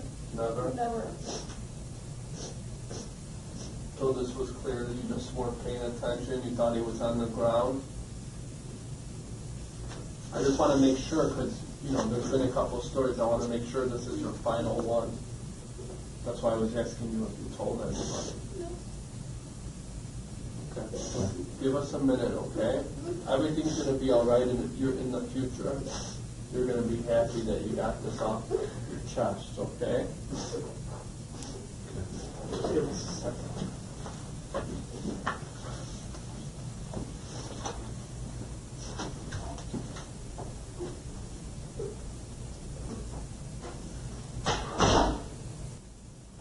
Melissa, the chair, when his head hit the chair, where was the chair in relation to the table? It was moved away from the table. And what happened to the chair after his head hit it? and I just heard a loud noise. It didn't move, the It chair? kind of wiggled, and that was it. It wiggled? Yeah. Are the chairs real heavy? No. No. It just wiggled? Yeah, because it was on between the tile and the carpet. It was on like The chair? Yeah, the chair. There's like a curve where that stick of it was standing on it, and when you hit it, the thing wiggled. What kept the chair from like falling back if his head hit the top of it? The weight The weight of what? of the entire chair, the bottom of it, it wasn't light at all. It was probably heavier. It was heavier than the top part. How heavy do you think the chair is? I mean, is it a heavy chair to pick up and move? Mm-hmm. Or you just think the weight kept it from moving? Okay. Do you think he weighed more than the chair? Okay. Was the chair, the legs, is it 4 legs, or is it, did you say half of them were on the wood and half was on the tile and half was on the carpet? There was the center part, and right there was a line where the tip of it was at, where, it can wiggle. And when you hit it, it like moved, but it moved back. The chair moved back? So if this was the chair, Yeah. he hit it, it has 4 legs going to the ground? Are all the legs on carpet? No, it went, the 2 legs were on the tile, and then the other 2, like, on the, it was like sideways, in other words, like this, and, like this actually, because, like, the chair and everything, the blanket, is where he was trying to go at, and like, when I dropped him, I wasn't paying attention, and then this was like, on the rubber part to cover the ceiling, or whatever, the round of the cement and the carpet, and like he hit it on the thing, like it went, like, it Okay. wiggled. Okay, I'll be back in a minute and have a seat.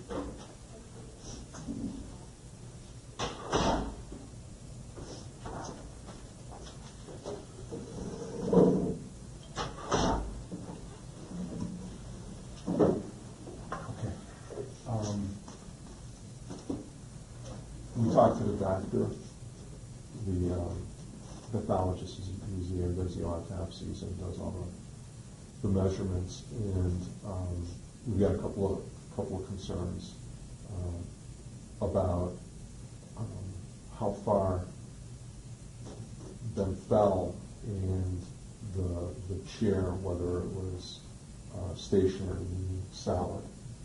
Okay. It was on the corner of the rubber, where it was split in the carpet, the tile, and the hole, and one leg was on it, and then it was the little thing. No, that's not what, that he's just wondering, like, where you dropped the baby from, how high the baby was off the ground. The chair was pulled off from the table, you said? Yeah, they pushed it out, Mm-hmm. and when I dropped him, he was like this much. You mean that bottom of his legs were where your hands were? The bottom of his legs were? So he fell 2 feet to the floor? And that, okay, so it was a little higher than what you told us. The bottoms of his feet were about, it looks like about a foot and a half off the ground, so the top of his head was probably about 3 or 4 feet. Okay. And did the chair move and when he hit it? It moved back. The chair did? It moved on the tile.